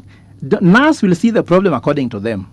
Doctors according to them. Then after that, tell them, okay, now all of you have different problems, isn't it? Now we define the problem. First, empathy. The second, define the problem. So what's the problem actually from, after listening to all of you? You come with a problem defined by the people who are involved in the business. After you define the problem, you recommend a solution, isn't it? Then that solution is given a prototype, isn't it? And that prototype is piloted, then implemented and scaled. Then you go back and say, now that we launched this thing, where is the problem again, isn't it? You start again from empathy. You bring all these guys. If you do 2 rounds, it will work. Like let's say, for example, you go to home and you're being told that kids are not eating. Like you see, I have young kids. One is 3, another one is 4, another one is 8. So sometimes they don't want to eat. So I call and say, guy, what is wrong? Then they say the food had a lot of soup, isn't it? Auntie, what's the problem? These kids are stubborn, isn't it? So you see, from the conversation there, I realized that, okay, what did you want the food to look like, isn't it? Dry fry. You understand? So that is empathy from the child perspective, or the my household perspective. Okay. But you can't say, no, auntie, wewe mjinga sana, wapatie chakula wanataka, sivyo? Do you know? You have not understood. So if you listen to LDP ideology, we do 3 letters. Listen, tweak, evolve. Meaning, listen to your household. President, listen to Kenyans. What do they want? Like I'm asking you, why I don't believe they don't deliver anything that. Have you listened to what Kenyans want? Isn't it? When you put Kenyans in the center of the conversation, yes. Kenyans, I'm asking you, do you have a listening president? Or you want who lectures you? Do you have one who listens to what you say, or his self-scorecard? Okay. He said he has delivered amazing work, isn't it? His scorecard is very good, isn't it? Then he has a plan, isn't it? Now he's saying that the day Kenyans will say that you have scored well and that you have a plan, will listen. Okay. You get me? I also want to say this, City. Have you heard that there are men who open doors for their wives, isn't it? To show you love, isn't it? It's not about opening the door, because I saw on Valentine, a man opened a door for a wife and then hit her leg with it, which means it is something is acting. He doesn't know how to do it. It's how you do it, because now you are injured the leg of this woman by opening. You go mwacha tu afungulie mlango na ingie peke yake. Now after that you are going to hospital. So it's not about opening the door to show love. It's how do you show love? Okay. Isn't it? So let's go quickly to this thing. He's talked about Hustler Fund. I went to court and said Hustler Fund was a scam, isn't it? How many businesses are supposed to come from Hustler Fund? Where are they? It was supposed to create jobs. Why are they unemployment, isn't it? Okay. So I don't have a problem with having Hustler Fund. The problem I have is, The has it implementation. delivered the way it was done? Governance was an issue, isn't it? It was being reported on TikTok, Facebook, and Twitter. I went to court. I'm not talking about theories, isn't it? And I told the thing, that affordable housing, delivering jobs, that's not true. Did you go to court for that one as well? Yes. Okay. And let me tell you why the affordable housing does not give jobs. And actually, there's an article I've written. It's coming on Business Daily. When you say it doesn't give how, jobs, if bro, you res- bro, forgive me. When you say it doesn't give jobs, what do you mean? I want to explain. Okay. Affordable housing, according to report in December 10th by William Ruto, it had given 344,000 jobs to young people. This is now last December. Yes. Okay. 300 and what? 344,000 jobs. If you check, you'll see that data there, isn't Okay. it? Okay. According to the president on Twitter and on social media, isn't it? Now, who gives statistics in Kenya? I'm an economist. Is Kenya Bureau of Statistics, isn't it? The same month they say that between 2022 and 2025, construction sector had created 75,600 jobs, isn't it? So whom do you believe? Whom do you trust? Of course, Bureau of Standards. Now, if I say that this is a scam, why should a president, who is a symbol of unity, running a government that should show integrity, isn't it, go and report 344,000, isn't it? Which is 4 times that number. And then remember, these 75,600, some of them come from the private sector. You're getting my point? Yes. I have gone to affordable housing, national housing in Changamwe. Mbuvi, you are thinking a joke. Take your camera and go there. It is not affordable. It's national housing. In fact, the people selling it is written National Housing Corporation, the one selling. On Twitter, it's called Bomayetu. You get me?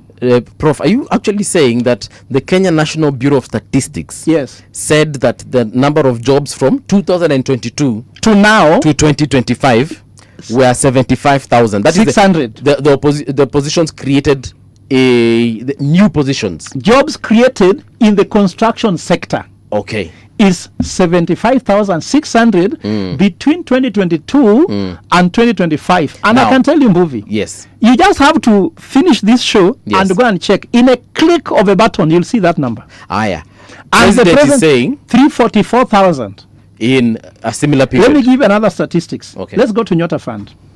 On 16th of January, 2026, Hussein Mohammed on his Twitter. This is the not parliament, but state house spokesperson. On his Twitter and Facebook, he said that the president has disbursed 58,000 Nyota Fund in 26 counties. Some of them are Makueni, Machakos, Kitui, among others, isn't it? Now let's just zero into one county, isn't it? Yes. If you have disbursed 58,000 Nyota Fund, what's Nyota Fund supposed to be disbursed to businesses, isn't it? Yes. No. He said he didn't narrow it to businesses. Nyota Fund is not supposed to be who are supposed to start a business. Okay. Isn't it? Now, if he's disbursed 58,000, isn't it? Let's drill this down.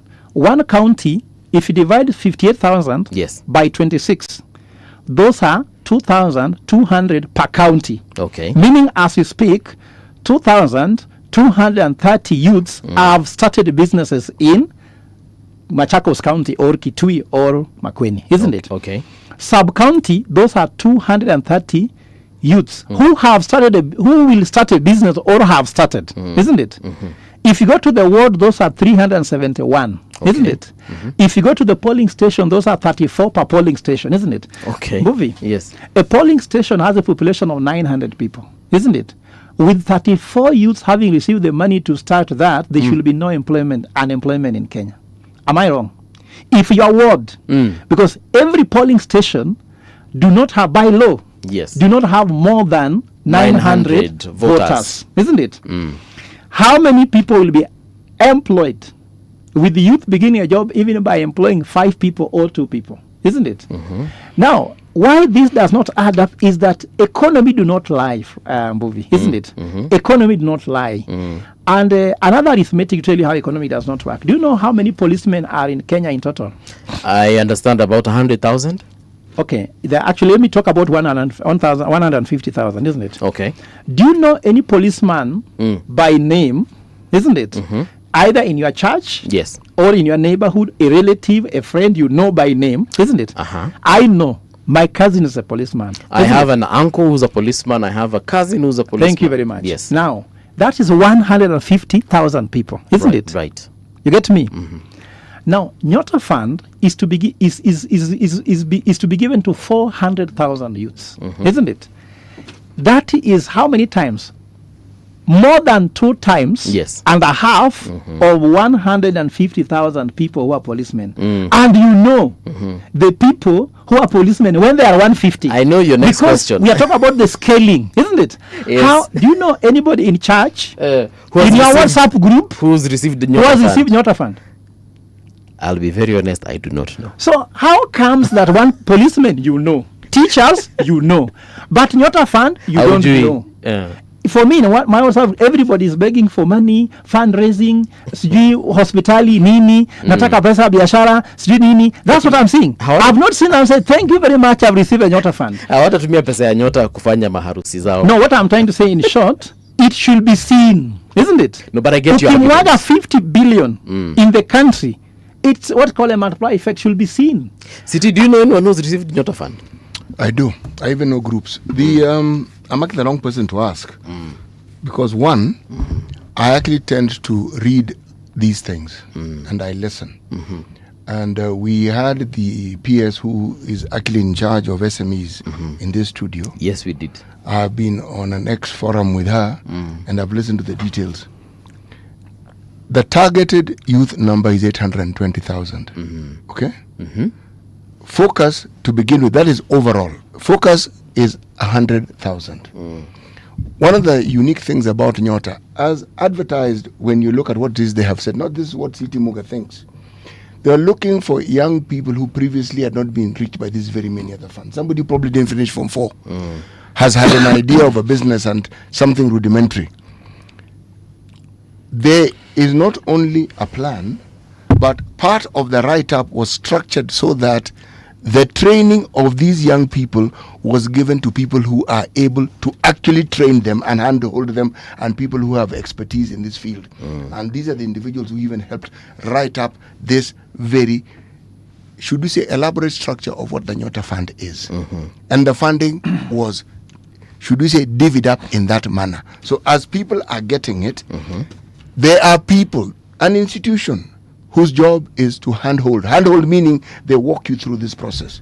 The institution exists and it's a very reputable institution. That people have received the funds, they have received it. Okay. Now, what I always find interesting is, how do you base, this man here is my friend, okay? He's a brilliant man. Somewhere along the line, the trials and tribulation he faced under this government, this man has been taken to prison, he has been beaten, he has been harassed, he's been given a terribly hard time. Strathmore kicked him out. It's a hard time.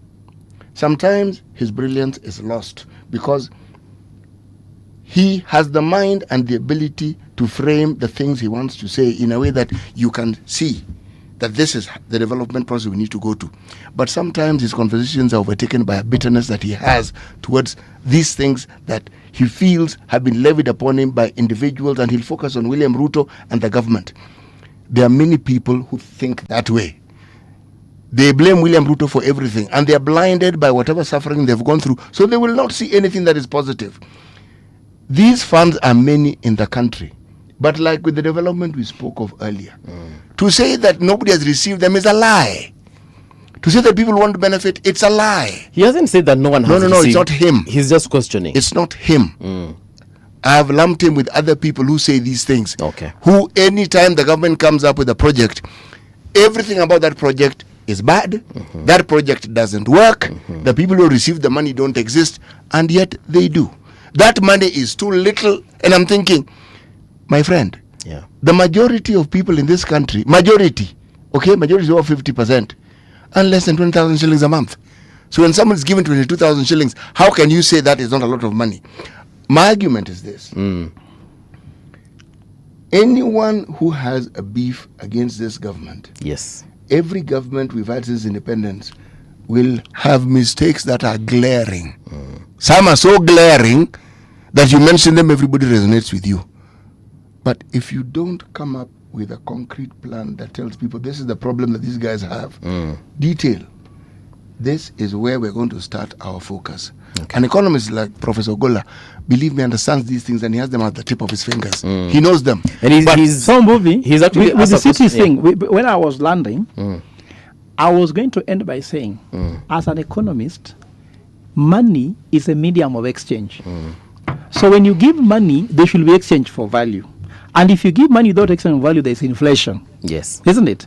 Now, I have just told you, what could you do? Because this is a 50 billion fund, has a Nyota fund. If 5 billion. Yes. No, 50. No, 5 billion, yes, you're right. 5 billion. Now, what can 5 billion fund do? If LDP form the government, we'll focus on what has a multiply effect, not what has just a spending effect. Multiply effect means where if you put money, it will multiply. And I'm a Catholic. I'm also a Christian. The Bible says that you get one talent, you don't bury it. You multiply. So giving Nyota fund ni kuzika. Sivyo? But if you are to put this money elsewhere, this money could multiply. For example, I've just said here, unlocking what they call credit guarantees.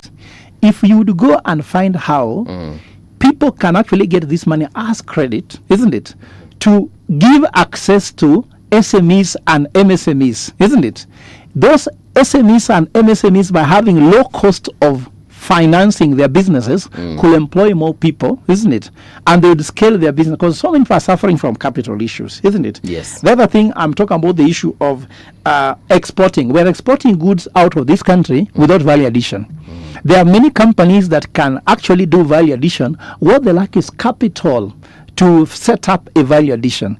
Again, how many people we employ if there's a value addition? We export coffee raw, isn't it? 85% of our materials are exported raw. When I become president, you understand? Yes. It will become illegal to import anything out of Africa. Maybe Africa is too broad because I can't be president of Africa.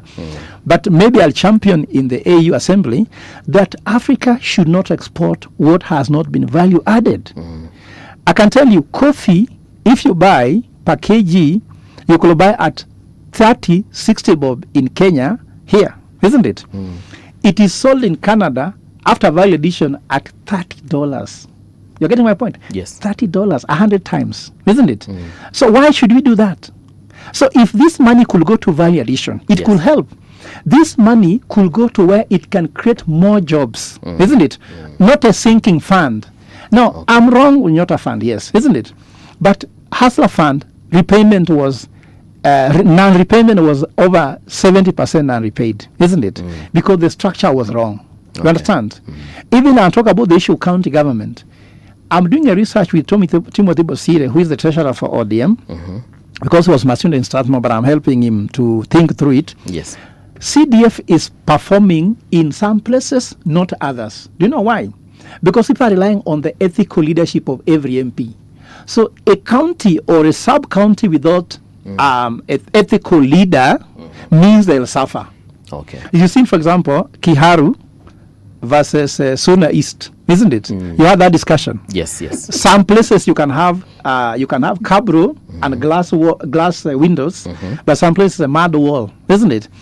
What's the difference? It is about leadership. You had about Gachagua discussion about Northeastern, isn't it? Which part of it is not correct, because not well reported. But the part which is well reported is that why are some places performing well, others are not performing? Okay. Devolved funds began even during Moi, isn't it? But the National District Development Fund was there, isn't it? America has implemented perfectly CDF, perfectly, isn't it? Why don't we get borrow? Do you know one thing when I become president? What? When I become president, CDF will be put under Public Finance Act with the rigor of Auditor General's eyes. You get me? Professor, that will make someone wake up and discover that CDF cannot be a village ATM, like Moses Wetangula said it in Parliament, that CDF is a village ATM for MPs. You understand? What I'm talking about, movie, yes, with proper systems and structures, not so good people can perform, isn't it? Professor, before I let you go, Yeah. there's a question I have to ask you. And this is Linda Mwananchi versus Linda Ground. Which team do you think is going to prevail? It's the team which has the check. Because it's all about money. Wanasema Linda Mwananchi iko na check kutoka the 4th president, Linda Ground iko na check kutoka the 5th. And who has more spending power? And who has more interest? I don't know. Is the person who has more power and more interest is that the one going to put more money? So the incumbent has and more. I'm sorry to say, Linda Ground and Linda Mwananchi are both working for William Ruto. I'm sorry to tell you. Do you know why? Why? If you are William Ruto, do you want a strong ODM or a weak ODM? Again. You want a weak ODM? Yes. Do you know why? For two reasons. One, you can even now go and field UDA candidates in that region, isn't it? Two, they can't ask you for the head, isn't it? Have you heard the what Sudi has said? What did he say? ODM is demanding for deputy president, but Sifuna is gone with the people. Meaning that now Burudinga has to come and negotiate for the leg, not the arm. You understand? So a weaker ODM has less negotiating power. Okay. But for me, what I know is that LDP is receiving so many people joining it because there's a direction. And I told you the beauty of the LDP constitution is to separate these powers between administrative issues and political issues. But the other parties are coming to wash admin issues in political arena, and that's why the problem is. What this LDP is a party built to last. You know, built to last. Yes. Even some marriages are built to fall, others are built to last, isn't it?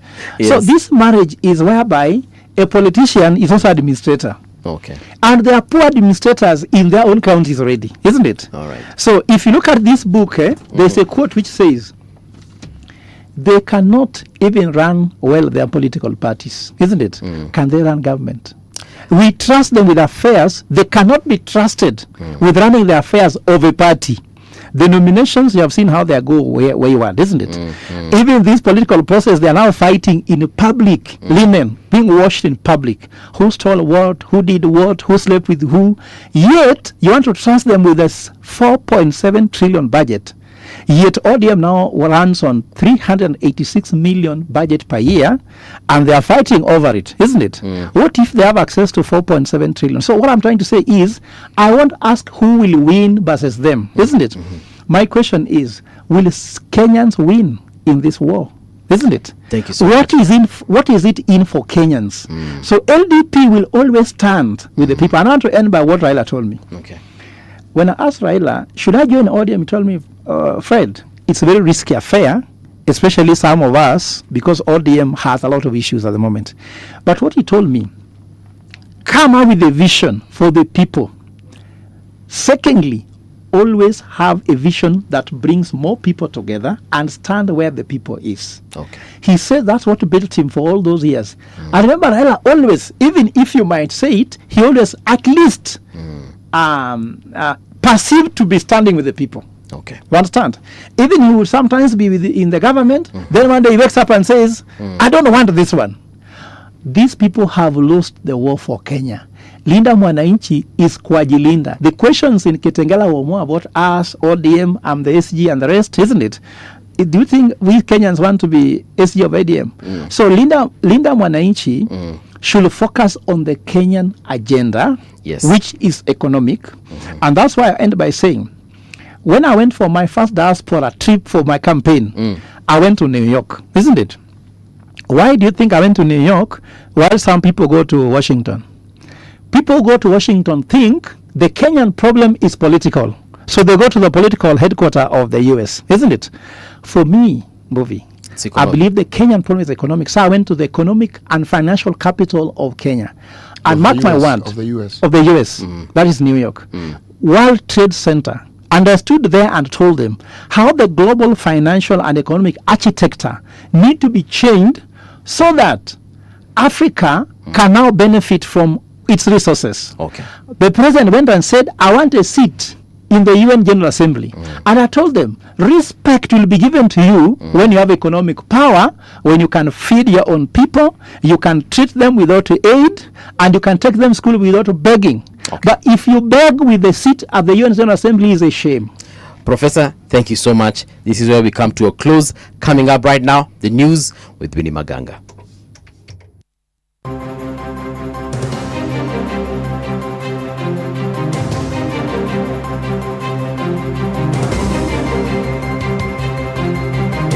This is the Radio Generation News. Good morning, I'm Winnie Maganga. The Kenyan embassy in Moscow has cautioned Kenyan citizens against traveling to Russia through unverified recruitment channels, citing a surge in fraudulent job offers targeting job seekers. The advisory follows numerous inquiries from citizens and their families about suspicious employment deals arranged by online recruiters and unlicensed agents. According to the embassy, many individuals reportedly received promises of high-paying jobs and residency arrangements that were either non-existent or vastly different from what was communicated before their departure.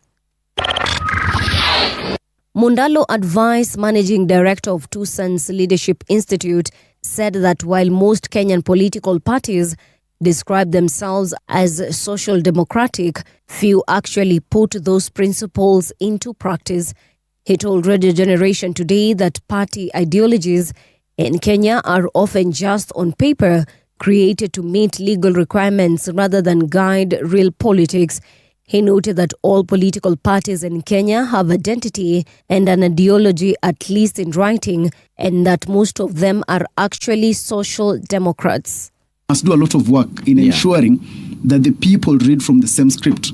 Because for as long as political leaders have these good ideas and they have these good studio ideas, but the person on the ground is not understanding exactly how it should be run, then it will just continue being good talk at generation radio, but it will not necessarily be impactful on the ground. Because again, to take power,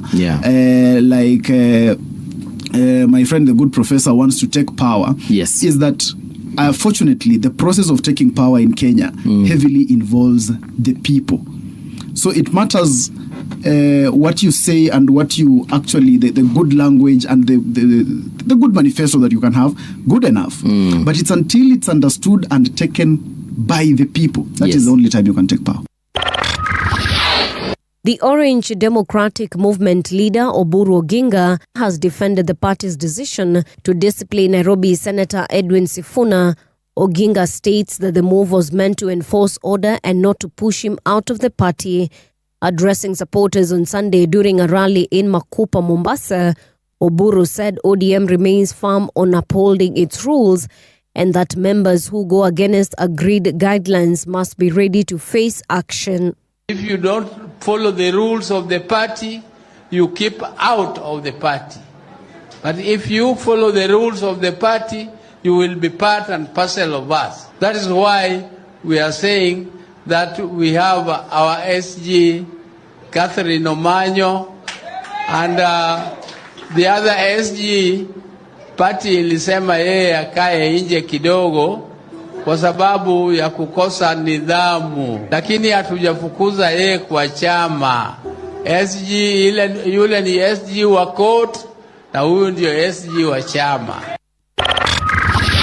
Israeli Prime Minister Benjamin Netanyahu says the US must require Iran to relinquish all of its enriched uranium and be barred from enriching more as part of any nuclear deal with Tehran. In a speech in Jerusalem on Sunday, he outlined several conditions he wanted, including that all enriched materials has to leave Iran and that there should be no enrichment capability. His comments come as Iranian and US officials prepare for second round of talks in Switzerland on Tuesday. And that's the truth on Radio Generation. Good morning. I'm Winnie Maganga.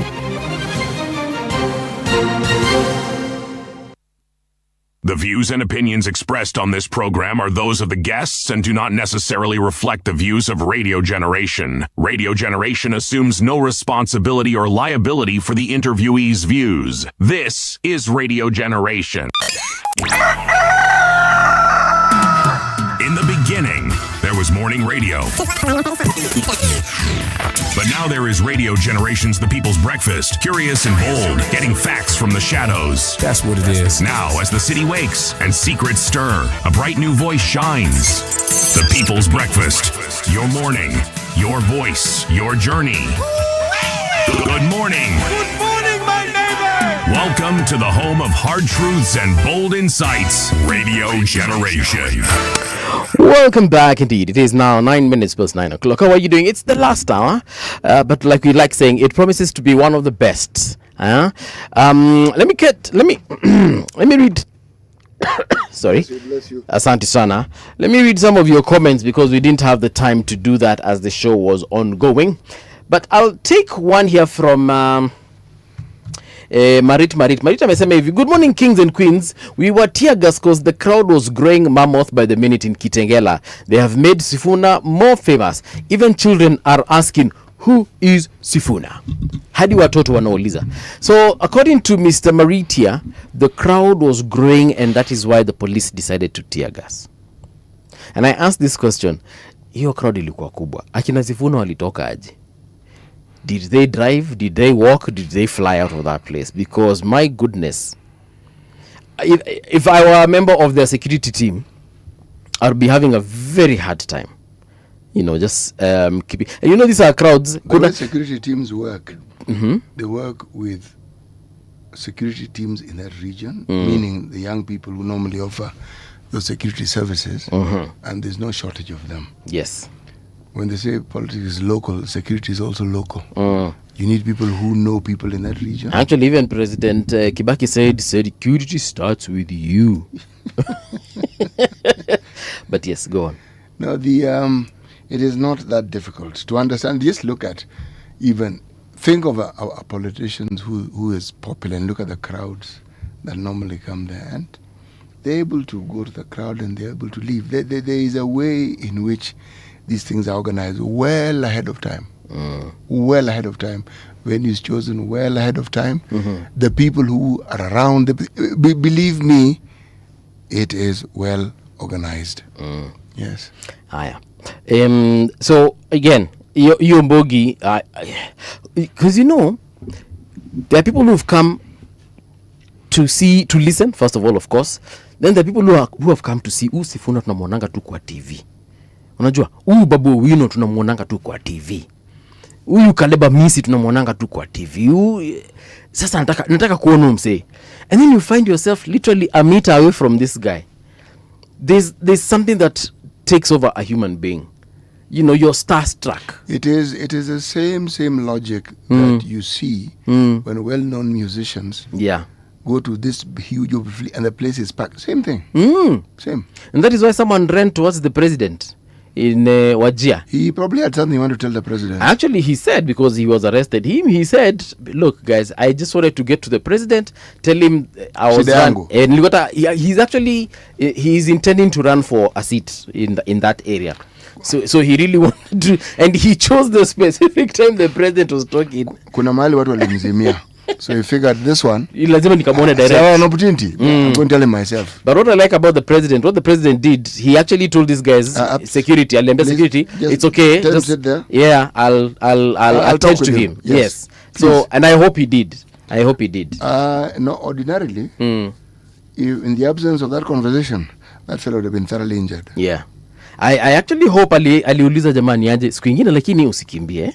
You can always reach me. There are certain ways you can reach me. Lakini si hii unaweza umia. Because imagine if a security guard there, one of the security people for the president, angetoa bunduki. It's not even that. Bear in mind, people keep questioning this. The security around the president is very highly trained. They can actually read danger. They can read. They can tell. They can read, and they know he, and they'll handle it in that way. But did you see the speed with which that fellow was tackled? That guy was tackled by rugby. But what I like about our president, and actually President Museveni alifanya something similar a while back. There is a woman who was attempting to talk to him, and this woman was similarly manhandled by the security, and akawambia no, let that woman come to me. And she approached the president. This is not President Museveni. She knelt down the way they do it in Uganda, and she expressed her thoughts to the president, and the president sorted her there and then. Akasema tuyo ndio shida. And dealt with the problem. And that was it. President naye Ruto akasema wekeni huyo jamaa hapo nitadeal na yeye. This can't happen in a place like the US. You're dead, chief. Bro. Wow. You're running towards Trump. My friend, rest in peace. Even if tunakusahau. So getting back to not Tononoka but Kitengela. The situation in Kitengela for me, I looked at those crowds. Mimi City, I can't be a politician. I don't think I can. I don't. But anyway, that is what happened. Then hapa kuna comment ingine. Let me see. I'm trying to look for the ones that we can actually respond to here. Marit again says South Sudan has 5 vice presidents. I know Riek Machar and Garang's widow Mabior. Garang's widow, and then there's Mabior.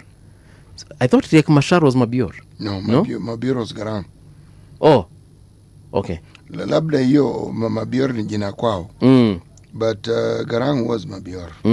Yes. Aya, Njuki Mungia anasema Sifuna plus Ndede Nyoro very potential presidential card. Okay. Jamie Njogo amesema RG amechanganyikiwa Monday asubuhi. Kwani amesema nini? And then Hezbon amesema Professor Moses was anointed at 80. Hezbon is responding to that issue where nani alikuwa anasema that old people shouldn't necessarily be focused on leadership. Sawa.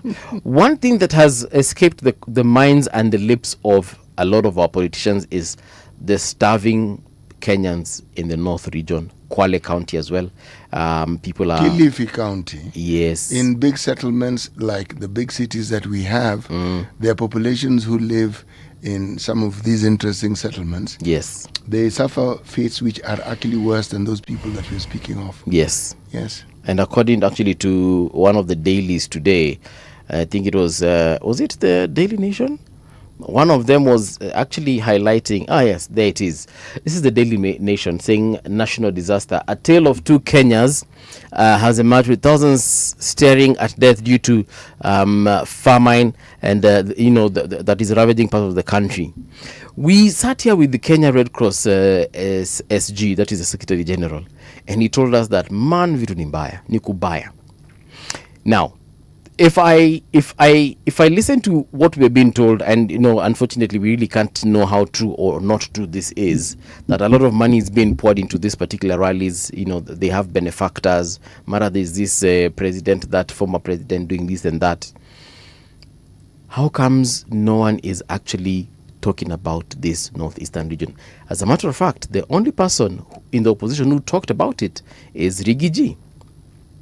Rigiji did challenge the president last week, and he told the president, as you're heading, towards northeastern region to talk about development, to give them roads and so on and so forth, can you focus on the starvation? Can you focus on those kids who are unable to have a meal, and so on and so forth? Yesterday on one of the TV stations, I saw it was like a documentary of sorts, and during their 9 o'clock bulletin, they were talking about just how dire the situation is in these places. And they showed a particular school where students went to school, and because there was no food, they walked back home. That's how bad it is. They go to school not for education, but they go for food. And I know we were told this by some of the leaders that are coming from the north. They said this last week, but I don't think I had put it into context until I actually saw that particular video. Another head teacher said that they usually release students at around 12:30, because he was saying that ni ngumu sana watoto concentrate after that because they haven't eaten. And he was saying that of course students are allowed to come back to school, but he said no learning in terms of teaching. No teachers teach students after lunchtime. Why? Because watoto wata concentrate, not many of them return. So he said the few that return, them they are just put into remedial classes where you're told there is a room and ojisome. You see, the discussion is focusing on the national government. Agriculture is a devolved function. Do you know that? Yes, I think I learned that last week. I understand the discussion that has always focused on the division of the budgetary amounts, and the argument has been that the bulk of the budget stays within the national government. But again, there's the other side of the argument. That which you receive, what do you do with it? You see, every region has an area of speciality that they have. Every region. The cyclical nature of drought it's no longer myth. We know, we understand, the early warning signs, and they are accurate. There's a discussion we had here with Andretu Mureithi, and he brought up something that I have found to be an interesting point of discussion, because this isn't the first time we've had this biting drought. We've had worse droughts than this one, by the way, just so that you understand. Worse. Because he was governor of Laikipia has some fairly dry parts of it. And he brought up the discussion of feedlots. Let's anticipate this thing that we call drought, and let us have acreage where, in the event of such a problem, cattle can be brought to this area, which we've prepared for this season. It's called a feedlot because there'll be food for them to eat, so that the drought doesn't decimate or doesn't dissipate the wealth that is founded in the livestock of these. Our politicians and the politics that we have, when somebody comes with an idea, instead of proposing something better, you shoot that one down. You don't bring up an alternative. Why is it that with the history of the problems that we've had, why is it that those regions have not thought of a remedial action for this? Because the drought has come, and it will end, it will come again. We know this. What is it that has been done? The debate that we have about governors of counties and what they do with the money and how they mismanage the resources. A time like a drought, that issue becomes a very substantial discussion. What is it that has been done with the allocation of money for agriculture in that particular county? What is it? One, the disaster management, the disaster preparedness. What is it? Take it to regions like the Budalangi, which is Busia County, and the Nyando River, which is Kisumu County. The flooding, we haven't heard of it of late, but it will occur. What preparedness do we have? Because every year there is classrooms being used for people to live in. They stay for a while. Schools are in session. Where do the students go? Perennial questions. The preparedness, the idea of the preparedness, and ensuring that when this thing strikes, you have a plan for it. Or is it the same rhetoric? We're waiting for somebody from outside to come and help. And yet, this is a problem that is peculiar to you. Tana River has similar problems. Any place where we have a water body, okay, these problems occur. And they occur over time. If you go to a place like Naivasha, for instance, right? Anybody who's lived in Naivasha for a long time and studied knows that every so often, after a certain period of time, and by the way, this climate change that some people say is a myth, what the phenomenon I'm about to describe and the period within which it happened has shortened over time. Lakes have a tendency of claiming back land that they had before. So this isn't flooding. No. It's something completely different. And you will find that in places where there are lakes, you will find submerged houses. People who know would have told you a time will come when this particular water body will actually start moving in this direction. When you develop a culture of finding reason to complain and reason to point fingers and reason to ensure that whoever it is who is your chosen culprit is lambasted as much as you possibly can. And in our case, it's usually the government, the national government. And the political leaders who are supposed to find these solutions, that's what they hide under. The government should have, and that is even used a tool, a campaign tool, that this person is incapable. How silly we are. How silly we are to listen to all this, because it's what they say all the time. Does anybody come up with that within that small area that they are in? For instance, the Nyando. Nyando has an MP. What solution has this particular MP come up with to say, guys, when we have this problem, this is what I'm planning that we do? So that when the problem does occur, we can say, this fellow has understood this problem and look at what he has done. There are people in this country, and the vast majority of them are politicians. The idea of ensuring people understand politics and development is for them to find fault with other leaders.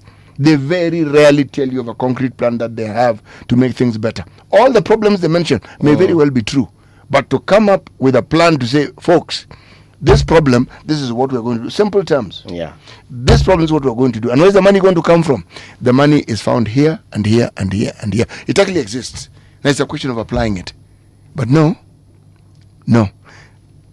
We will spend time either elevating our status as politicians or diminishing the status of other people who are opposed to us.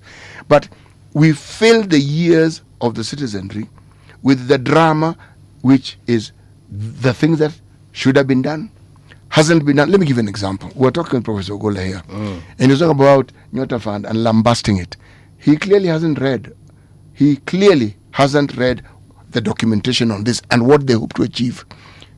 Of the 820 that eventually they hope to achieve, they're starting off by saying, look, 97 of these youth are supposed to be in an apprenticeship, meaning you're attached to somebody who actually does the thing. So that's the hand-holding and the walking. Okay?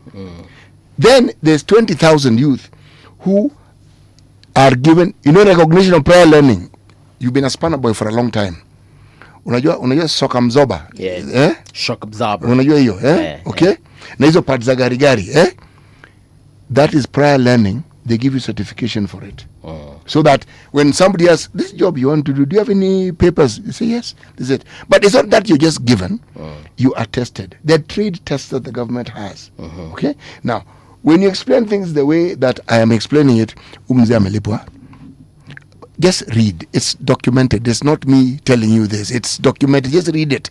600,000 of the young people are supposed to be given what you call digital training, okay, to access government procurement opportunity. It's a program, okay. It's called AGPO. It's a program. Now, where you find fault is whether these numbers have been reached, and those that have been reached, the plan that was stated, do you see it happening? Do you see these young people accessing business from government? Because that's what the procurement process is supposed to be about. Do you see them doing business with the government? That's where you find fault. They've said so. Let's see what can be done. But the criticism is along the same line that everything the government does is criticized for. It's not working. Okay, what do you mean? No, it's not working. Yes, what do you mean? Because when something is not working, then it means it doesn't matter how you look at it. Its application is benefiting nobody. Absolutely nobody. Then it's not working. We've had this discussion about SHA. Funny issue here. You ask, is it that the hospital has not been paid? Because the government is supposed to reimburse hospitals. Is it that the primary health services are not being provided? Is it that SHIF is not working? Is it that the chronic ailments portion of this program is not working? People who have diabetes and people who have to go for dialysis, okay. So anyone who goes for dialysis does not get any assistance. No, they need 3, but they're being given 2. So they do get some service. No, but you see, what they need is 3. And I'm any government that comes in, even the ones who now have taken the mantle to point fingers, what they're doing is growing a giant.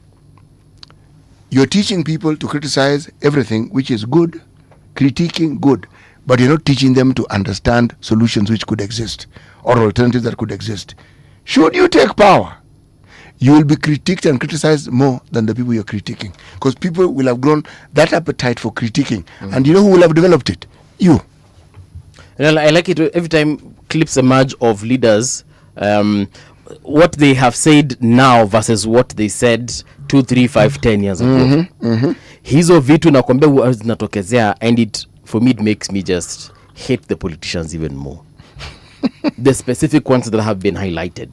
So someone complains about service delivery, then right now they are in power, and something they complained about some 10 years ago, they're in a position to solve that particular and problem. they're not. No, they're solving it. Na haoni kama hiyo ni shida. So unashanga huyu mtu baadhi, kuna hii clip imetokezea hapa ya 2007 akisema hii kitu na watu ni wabaya because hawafanyi hivi na hivi. Amepewa sasa nafasi. Sasa mtu amepatiwa hiyo nafasi na hakuna kitu anafanya. If anything, their excuses are worse than those ones that were there during their time. That narrative of theirs bado inaendeleaga tu vile hao jamaa hawafanyi chochote. Na yeye pia ako na wadhifa, ako na nafasi ya kutimiza yale ambayo alikuwa anasema hayatimiziki na wale wengine. Kwa mfano, tuongelele tu corruption. Corruption is something that has been spoken of ever since I was born. I have found it, and I hope I will not leave it. But, you know, we are told of wastage in government. We are told of budgeted corruption and so on and so forth. And we were introduced to something new during President Uhuru's time. We were being told about 2 billion disappears every single day, something that Kenyans didn't know. We knew money is being stolen. We had an idea. We thought that money is stolen maybe during when projects are being launched. So you're told this building was supposed to cost 50 million, but you find out it cost 10 billion, and you're like, huh? But now when it is broken down to money disappearing on a daily, and you're told 3 billion shillings disappears on a daily because of this wastage here, this budgeted corruption there, and then now you read a story like this one of watu wa Northeastern wanakufa juu ya njaa, and I ask myself the same questions you've actually asked here. What are some of the solutions? Because we know the drought is going to be here with us. We know. It's not like we didn't know. We know. We have a meteorological department that tells us we shall experience then in this way. These are the patterns of rain and these are the patterns of drought. So, si ati hatujui. And the funny thing is, we even know next year we shall have some level of famine. Yes. Question is, what are we doing today to ensure that doesn't happen? And I go back again and look at how our politics is run in this country. For example, we know that there's money being allocated for these rallies. We know for a fact. And we know that these politicians are not funding it directly from their pockets. No, they are getting it from somewhere. Whether they're getting it from CDF, whether they're getting it from a state house kitty, whether they're getting it from God knows where. We know for a fact that there is no time a rally shall happen and there is no money, and it's not like the money will not be spent. Are we so heartless that we forget our brothers and sisters in places where they're actually dying? Right now, yes. I saw young children who are unable to go to school, and I'm looking at those children, I'm thinking, this is no longer even about their education now. No. This is about survival. It is. Because the reason they're going to school is because they want to survive. They do. Because they want to eat. These kids are not going to have food. See, to me, I cannot go for a day without eating. I can't. Kesho asubuhi nitaamka na njaa ingine mbaya tena sana. And here I'm being told there's someone's child, entire families who go for days without food. There are parts of this country where we produce more food than we can sell. Yes. Food is being wasted. Yes. That food is actually not being wasted. You know, this thing about capacity and the leadership and the gaps and the failures, that's what it points to. If one part of the country produces, surely it is a good thing. Are we saying this Council of Governors whose sole role seems to be to complain about the monies that they haven't received and to tell us what they will do and what they will not do and what Senate committee meeting they'll attend and not attend, can they not agree to do business with each other? Can they not agree to do business with each other? Why can't they? They can. Yes. Can they not agree? Look, we can't produce this the way we do. Let's sign this agreement so that you supply us with this, you do this with this. Business can thrive between counties. Forget these other many stories about taking it out of the country. Just within the precincts of on the boundaries of our country. Can they not do that? Can they not even among themselves agree that we may be counties, yes, but let's form a regional body. We're looking at this African community. Form a smaller Kenyan community in that region of yours so that you put the resources where you know will serve the common interest, because regionally and geographically there are commonalities within just the diversity of those regions.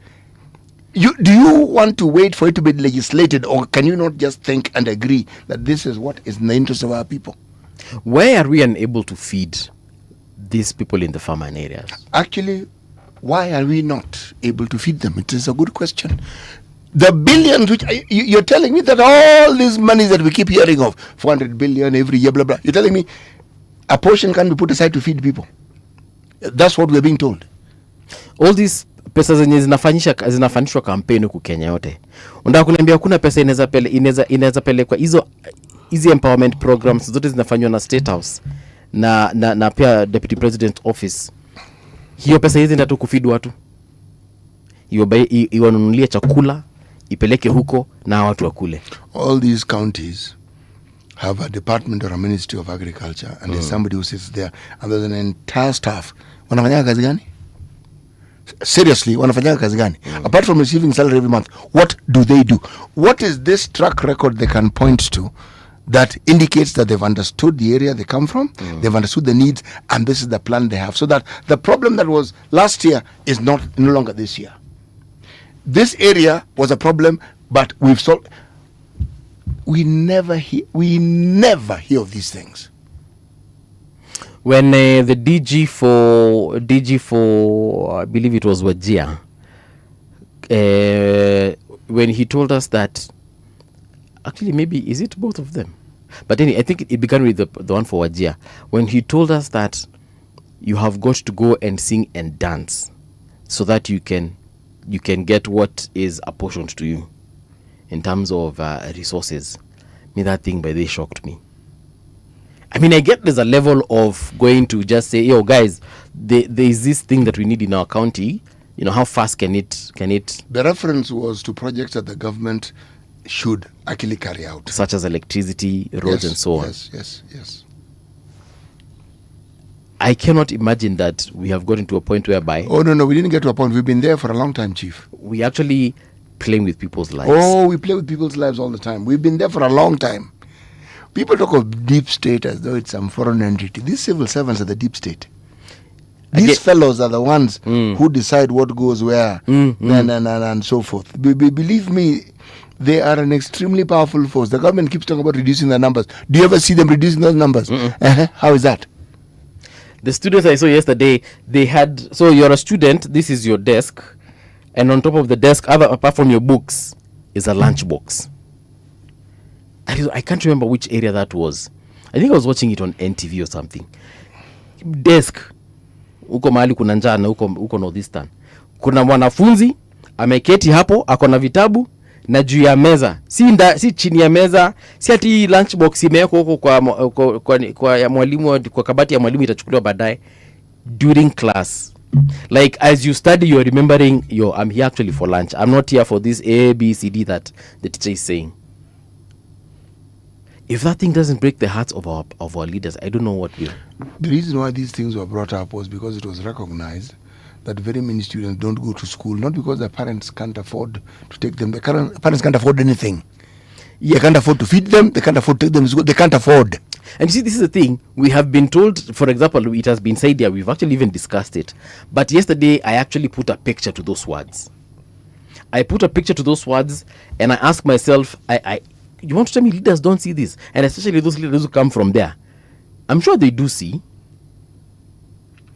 There's a madness that occupies people's minds, and it is akin to a curse.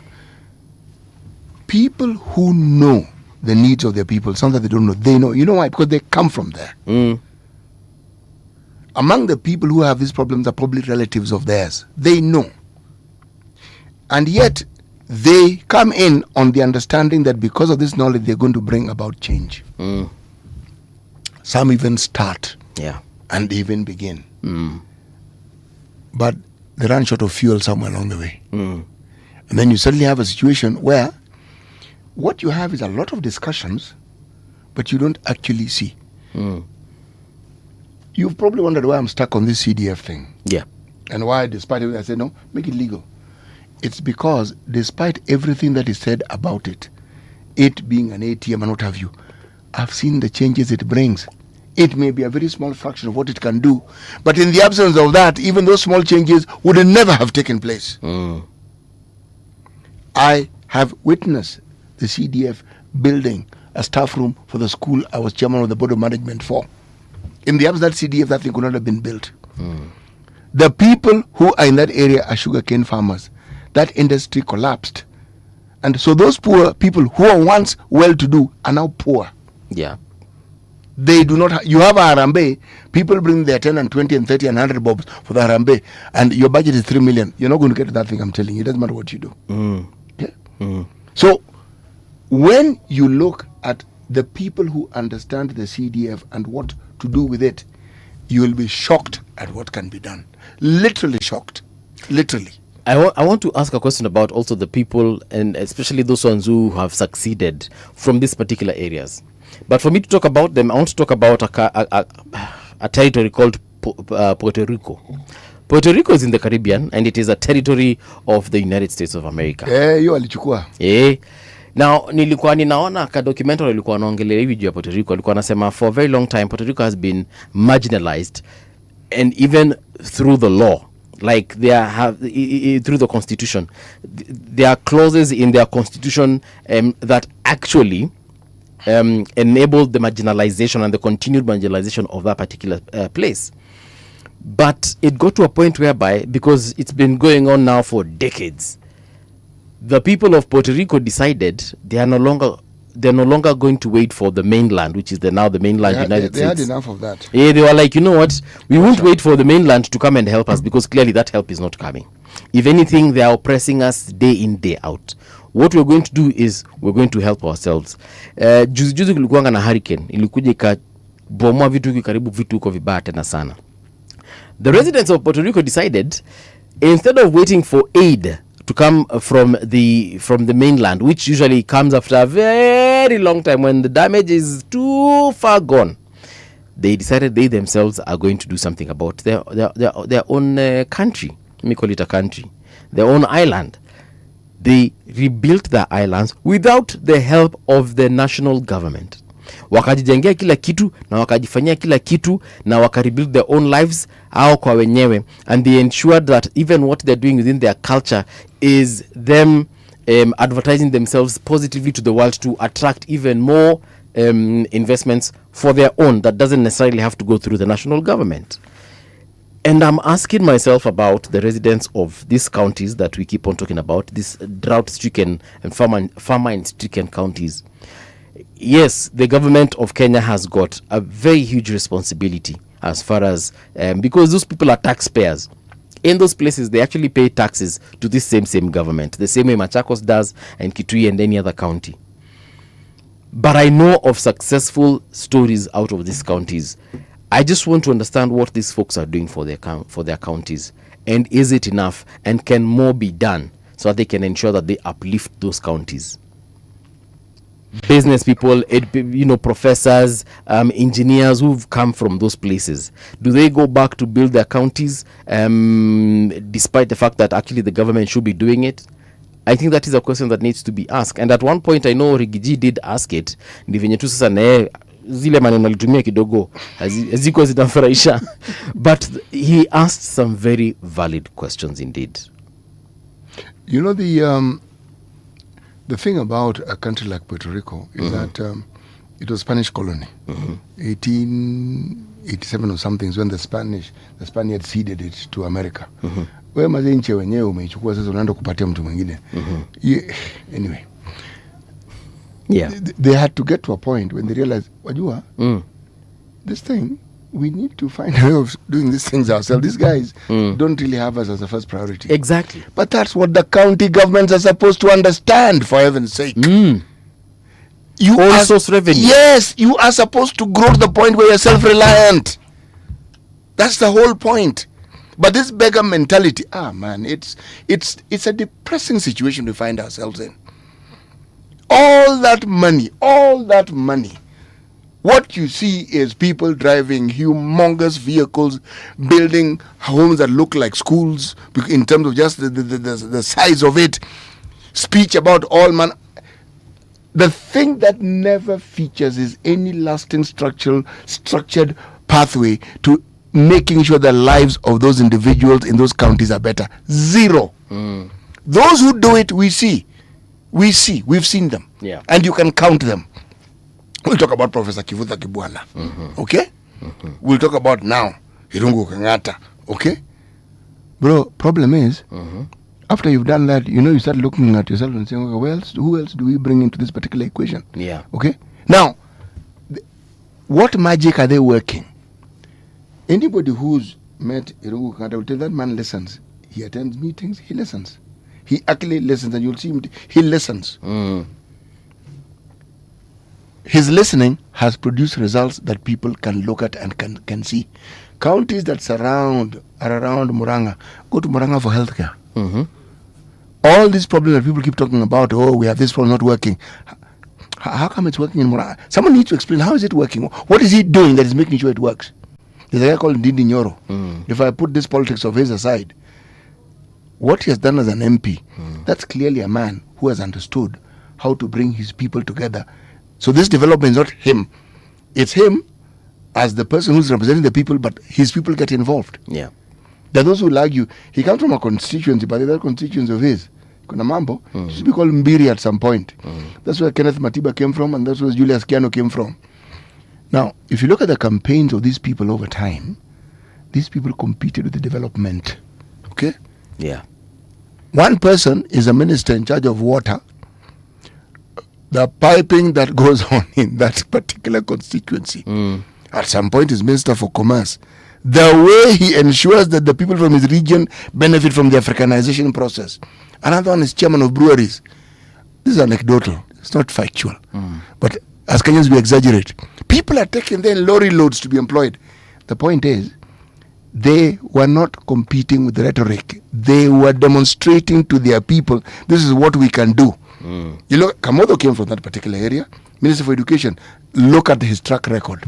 He was in Kanu, people are not happy with him, but it didn't stop him from doing what he was doing. Someone like Michuki, long before he became a minister, he was head of KCB. What am I telling you? The things I'm mentioning, you look at some of these dominant communities in this country, they have had people who've had similar positions, either as ministers, permanent secretaries, in positions of authority within government parastatals. What did they do with those positions that they had? What? If they argue that they were focused on national development, then we'll say, okay, show us this national development that you anchored. Because if it's national development, then it means it needs to be spread out so one can see it in this region, we can see it in this region, then we know it is national. It can't be national when it's only in Nairobi. Then it's not national, then it's Nairobi. And Nairobi also has a government, or at that time a local authority, that looks after the affairs of Nairobi. I do not know. Well, I do know. Yeah. But what I find continuously puzzling is why it is we keep being taken in by the rhetoric of these politicians. People who have an interest in the well-being of their kith and kin, meaning fellow politicians, they demonstrate it. They demonstrate it by way of the salaries they give themselves, by way of the allowances they give themselves, by way of the pension funds they create for themselves, by way of the grants that they are given, whether it's buying a car, the loans they're given for buying a house. These things were so that these fellows would focus on the job at hand. Yeah. and not pull these stunts they keep pulling. This parliament, which is by far the most educated parliament, are the biggest letdown in the history of this country. And the youngest. No, so then we want youthful leaders. We have them. Please stop waiting for them. We already have them. Even government, by the way, we're talking about CSs and PSs. We have young people. We hosted here PS Njogu just the other day. We have young people. The ones who stand out and know what they're doing, we can see. It's not a question of guessing. You don't need to look at a crystal ball, okay, to divine what they're doing. You see what they're doing. But man, a very large number of these people are just the biggest letdown you could ever think of. And to answer the question you asked, don't they see how their people are suffering? I don't think I'd be okay. I don't think I'd be in Nairobi if I was the governor of Kitui County or the senator for Kitui County na ninaona watu wangu wanaumia. Hiyo na itakuwa ngumu sana. Basi hii pesa watu wanapataka kwa county, hiyo pesa ni nyingi sana. Don't be fooled. Don't be fooled. It is a lot of money. To anybody whose purpose and interest is to actually serve the people, that money can revolutionize every county this money has gone to. What it does is revolutionize the lives of a few people. Me, I wonder, hata kama ni kuiba, and I'm not advocating for theft here and by the way, looting public funds. Can we distinguish this thing? Yeah. What you see is not theft. It's plunder. You know, theft, unachukua kidogo kidogo ili usionekane. When you take wholesale, somebody actually takes money from the county fund directly to the account. It's plunder. You are taking the roads, you are taking the ECD, you are taking the health service, you're taking the agricultural. Everything that money was supposed to do, you've transferred it to your account, which means those things will not happen. Because I'm just asking, how much is enough? How much is too much? You can, you know what? You can steal 100 million, for example. I'm not saying you do it, but still 100 million. With 100 million, bro, you're set for life. You have several homes or houses. You even set up a money market fund. You and your generations to come mtakuwa sawa. You know, Paul, let me differ with you on this one. Yes. I will never use the analogy of what people must steal. It is not your money to take. It is not. But it is as simple as that. And there's, I will not even give you the leeway at you can steal a little. That's not. You're supposed to safeguard this thing, man. My problem is stealing. But the bigger problem is when you steal. Not only have you stolen 100 million, but we hear of hundreds of billions. And you've been in office for not one, but 2, 3, sometimes even 5 terms. And I'm like, see, at one point hata utosheke. Si utosheke. Si wacha watu wako wakule sasa vizuri washibe. Paul, let me tell you something. You should not accommodate theft of any kind, whether it is that person who's collecting money at the bus park taking 50 bob, it's theft. Or the governor taking $1 billion. Theft. I had a teacher called, we used to call him Monsieur Maximin, who taught us French. And he had a saying, which at the time we used to laugh until we almost fell off our chairs in the way it was said, "He who can steal a shilling can steal a cow." He was French, eh? He was French, yes. Okay. His point was valid. What you steal is a factor of opportunity. Yeah. Okay? Basically, you have the capacity to steal. You graduate. The big bite comes from having learned to take the small bites. Then, when the big bite appears, then you know exactly what to do. Yeah. The people who have not learned get constipated early, and they suffer early, and some of them get jailed. Okay? Because there's a point at which in this country, we will jail you. Yeah. I think they don't jail you because you stole. They jail you because you're stupid. How do you let us see what you're doing? What is wrong with you? You know, there are two kinds of fathers from my perspective. Yes. Fathers here mean parents. There are two kinds of fathers. There's the father who will buy a kilogram of meat for the family and eat the largest portion of that kilogram. Because yeye ndio baba. Si ndiye ameleta nyama. Si mimi ndio nimenunua nyama anyway. Yes. Na kuna yule baba atanunua nyama na ache watu wake wakule. Yes. Raha yake ni kuona watu wake wakule wakishiba wakifurahia. Same kilogram, two different fathers. Yes. So there's a father who will buy that kilogram and be like, because I'm the father here. I take 50%, then you divide the other 50% amongst yourselves. 2 pieces. It's better than nothing. Furahi umepata nyama. Yes. Na ukiona ni ngumu, kwenda nunua yako. Na kuna yule atanunua same kilogram of meat na hata kula. Akozileta, no, you guys enjoy. After all, I'm the father. If I want, I can buy more meat. Yes. I can eat it. I can do whatever. Yes. But also I've forgotten, there's another father who will buy a kilogram of meat, eat it, then buy maharagwe and bring it for the family. And still eat that maharagwe with them. Atapanguza mdomo vizuri mpaka parare. Nawe mkono, mpaka apake marashi ndio msijue alikuwa anakula nyama. Lakini ametwanga kilo. Bro.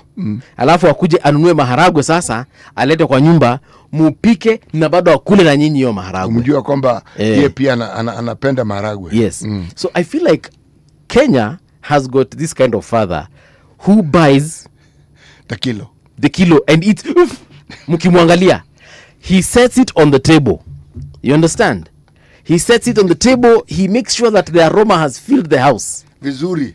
Yeye na ugali yake na kachumbari. Hata majirani wanajua leo nyama imekaangwa. Right. Yes. So you as a family, you will eat the smell.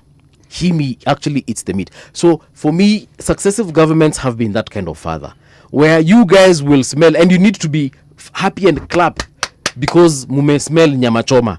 Because where else could you have seen nyama choma if not on that table? But he, the father, aka the government, eats the entire meat. That's why we have people in northeastern suffering. They are experiencing this drought and famine the way they are. We have students all over the country complaining about, and parents, of course, complaining about the education system. We are complaining about the health system. We are complaining about roads. Because the father has decided to eat everything by himself, and us, we are left to clap and be happy because we can smell the meat. You know, the other thing that also puzzles me is how it is we are unable to understand the power that our constitution actually gives us. We seem eager to keep delegating it, even when it is clear to us that those we've delegated to keep abusing it. We still want to delegate it, and we still live in hope. Hope is good, but it must be anchored on something that is achievable and beneficial to you as well. It can't be that you're browbeaten every day by somebody you have delegated. You're somebody who you've given. You are the one who's employed them, and roles are reversed, and you're happy with it. And then you wonder why you have a problem, and yet it is you who's at the heart of the problem. And every time you're told, you say, no, the system is not to blame. Yes, you are. Yes, you are, because you are the landlord. It is you who is the landlord. You are the landlord. It is you who leases the house to these people. It is you. And if you can't understand it, then you have a problem. You have a problem because you are leasing it to this person. This person is going to behave as though they're the landlord. And it is okay with you that they're behaving as the landlord. And yet, it doesn't matter what you do. Legally, you are the one who has the title deed. Legally. If it's the deed, everything regarding that building is in your name. And yet, you want to behave as though the person you've given the job is the one in whose name it is. When you go to check the books, it is you whose name is there. So, how can you be helped? Because a good portion of the problems you have is something quite simple in terms of just expression. How do you hold leaders to account?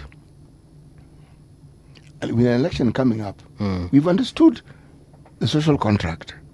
And this particular president, Dr. William Ruto, actually documented these things for us. And look at how he has been held to account. People who criticize him, just go back to what he said. They don't pick up anything from thin air. This is what he said. This is what he documented. And they mentioned, but we don't see these two matching. Yeah, we see an improvement here, but this is what you said over this period of time. That is what you must insist. Whether it's an MCA, an MP, you must insist. You must tell us what you're going to do. We've heard you speak. We're going to document it. We are not just believing you. You are going to write, and you're going to give us timelines. So that, and you must come and see us over a certain period of time and tell us where you've reached with this thing. If we understand it of students, you have half-term results. Yeah. My friend, there's a progress report. These days, parents are asked to go to school So you actually given the progress report by the subject teachers, so you understand. At the end of the term, you're given a report that tells you, it's a progress report. This is how this person has been doing up until the end. These processes are ensuring that the student does what they're supposed to do in school. They don't go to school to eat. They don't go to school to play games. They go to school to learn. But these things are part and process of that learning. Yeah. Now, if we've understood this so well, what about other people whom we have delegated responsibility to? The child is your responsibility. And you pass on the responsibility to the school. Yeah. In loco parentis. Okay? Instead of the parent. So while this is the case, the one thing that makes our lives different, better or worse, and that's where we loosen the grip and we do not hold people to account. Yeah. The thing that matters the most to us. You know, there's something Akina Mundalo and of course Professor were saying here, and it's in regards to the performance of Edwin Sifuna and James Orengo. Na nikajiuliza, by the way, ni kama hatujakuwa tukiangalia hiyo perspective. Ni kama hatujakuwa tukiangalia hiyo perspective. Yes. And we need to what is that I'm looking for? Did it not make sense? It actually does make sense. Yes. So as they tell us what they are fighting for in their party, we understand that. Can we actually ask them what they have done with the mandate that we gave them? Yes, because they each have a mandate. Yes. It is okay for them to fight for ODM. It is their right. They're even allowed to fight each other if they want. But as governor wa Siaya kwa mfano, umefanya kinyo watu wa Siaya walikupatia kazi ama kinyo uliwaambia utawafanyia. Na pia senator wa Nairobi County. Wakilisha watu wako wa Nairobi vizuri. Kama vile wanafaa kuwakilishwa. Haya. Maswala nyeti hayo. Finisi wamesema great CT scan Muga. So CT scan. Hello. Mweni is saying we need /require the Sifuna team to go to the bottom of what Kenyans want, the eligible voter. Okay. Abraham lived for 800 years, so at 100 he was still a teenager. We? Hii kitu Professor Fred Ogola alisema kidogo imekuwa tricky. Kidogo imekuwa tricky. All right, ladies and gentlemen, we are signing off for now, but we shall be back here again tomorrow same time from 6 a.m. on the People's Breakfast. Do stand by, because also in the next hour we have this beautiful lady goes by the name of Rania Abdi. She's going to be taking over on the Drive Show. Not the Drive, sorry, but the Retro Box. Then on the Drive Show, we have another lady called Lady Madhai. Huyo atakuwa pia na nyinyi kutoka pale saa kenda. Tafadhali msisahau hiyo programming. Lakini kwa sasa, City Muga na mie, ama City Scan Muga na mie, tunasema kwa nini?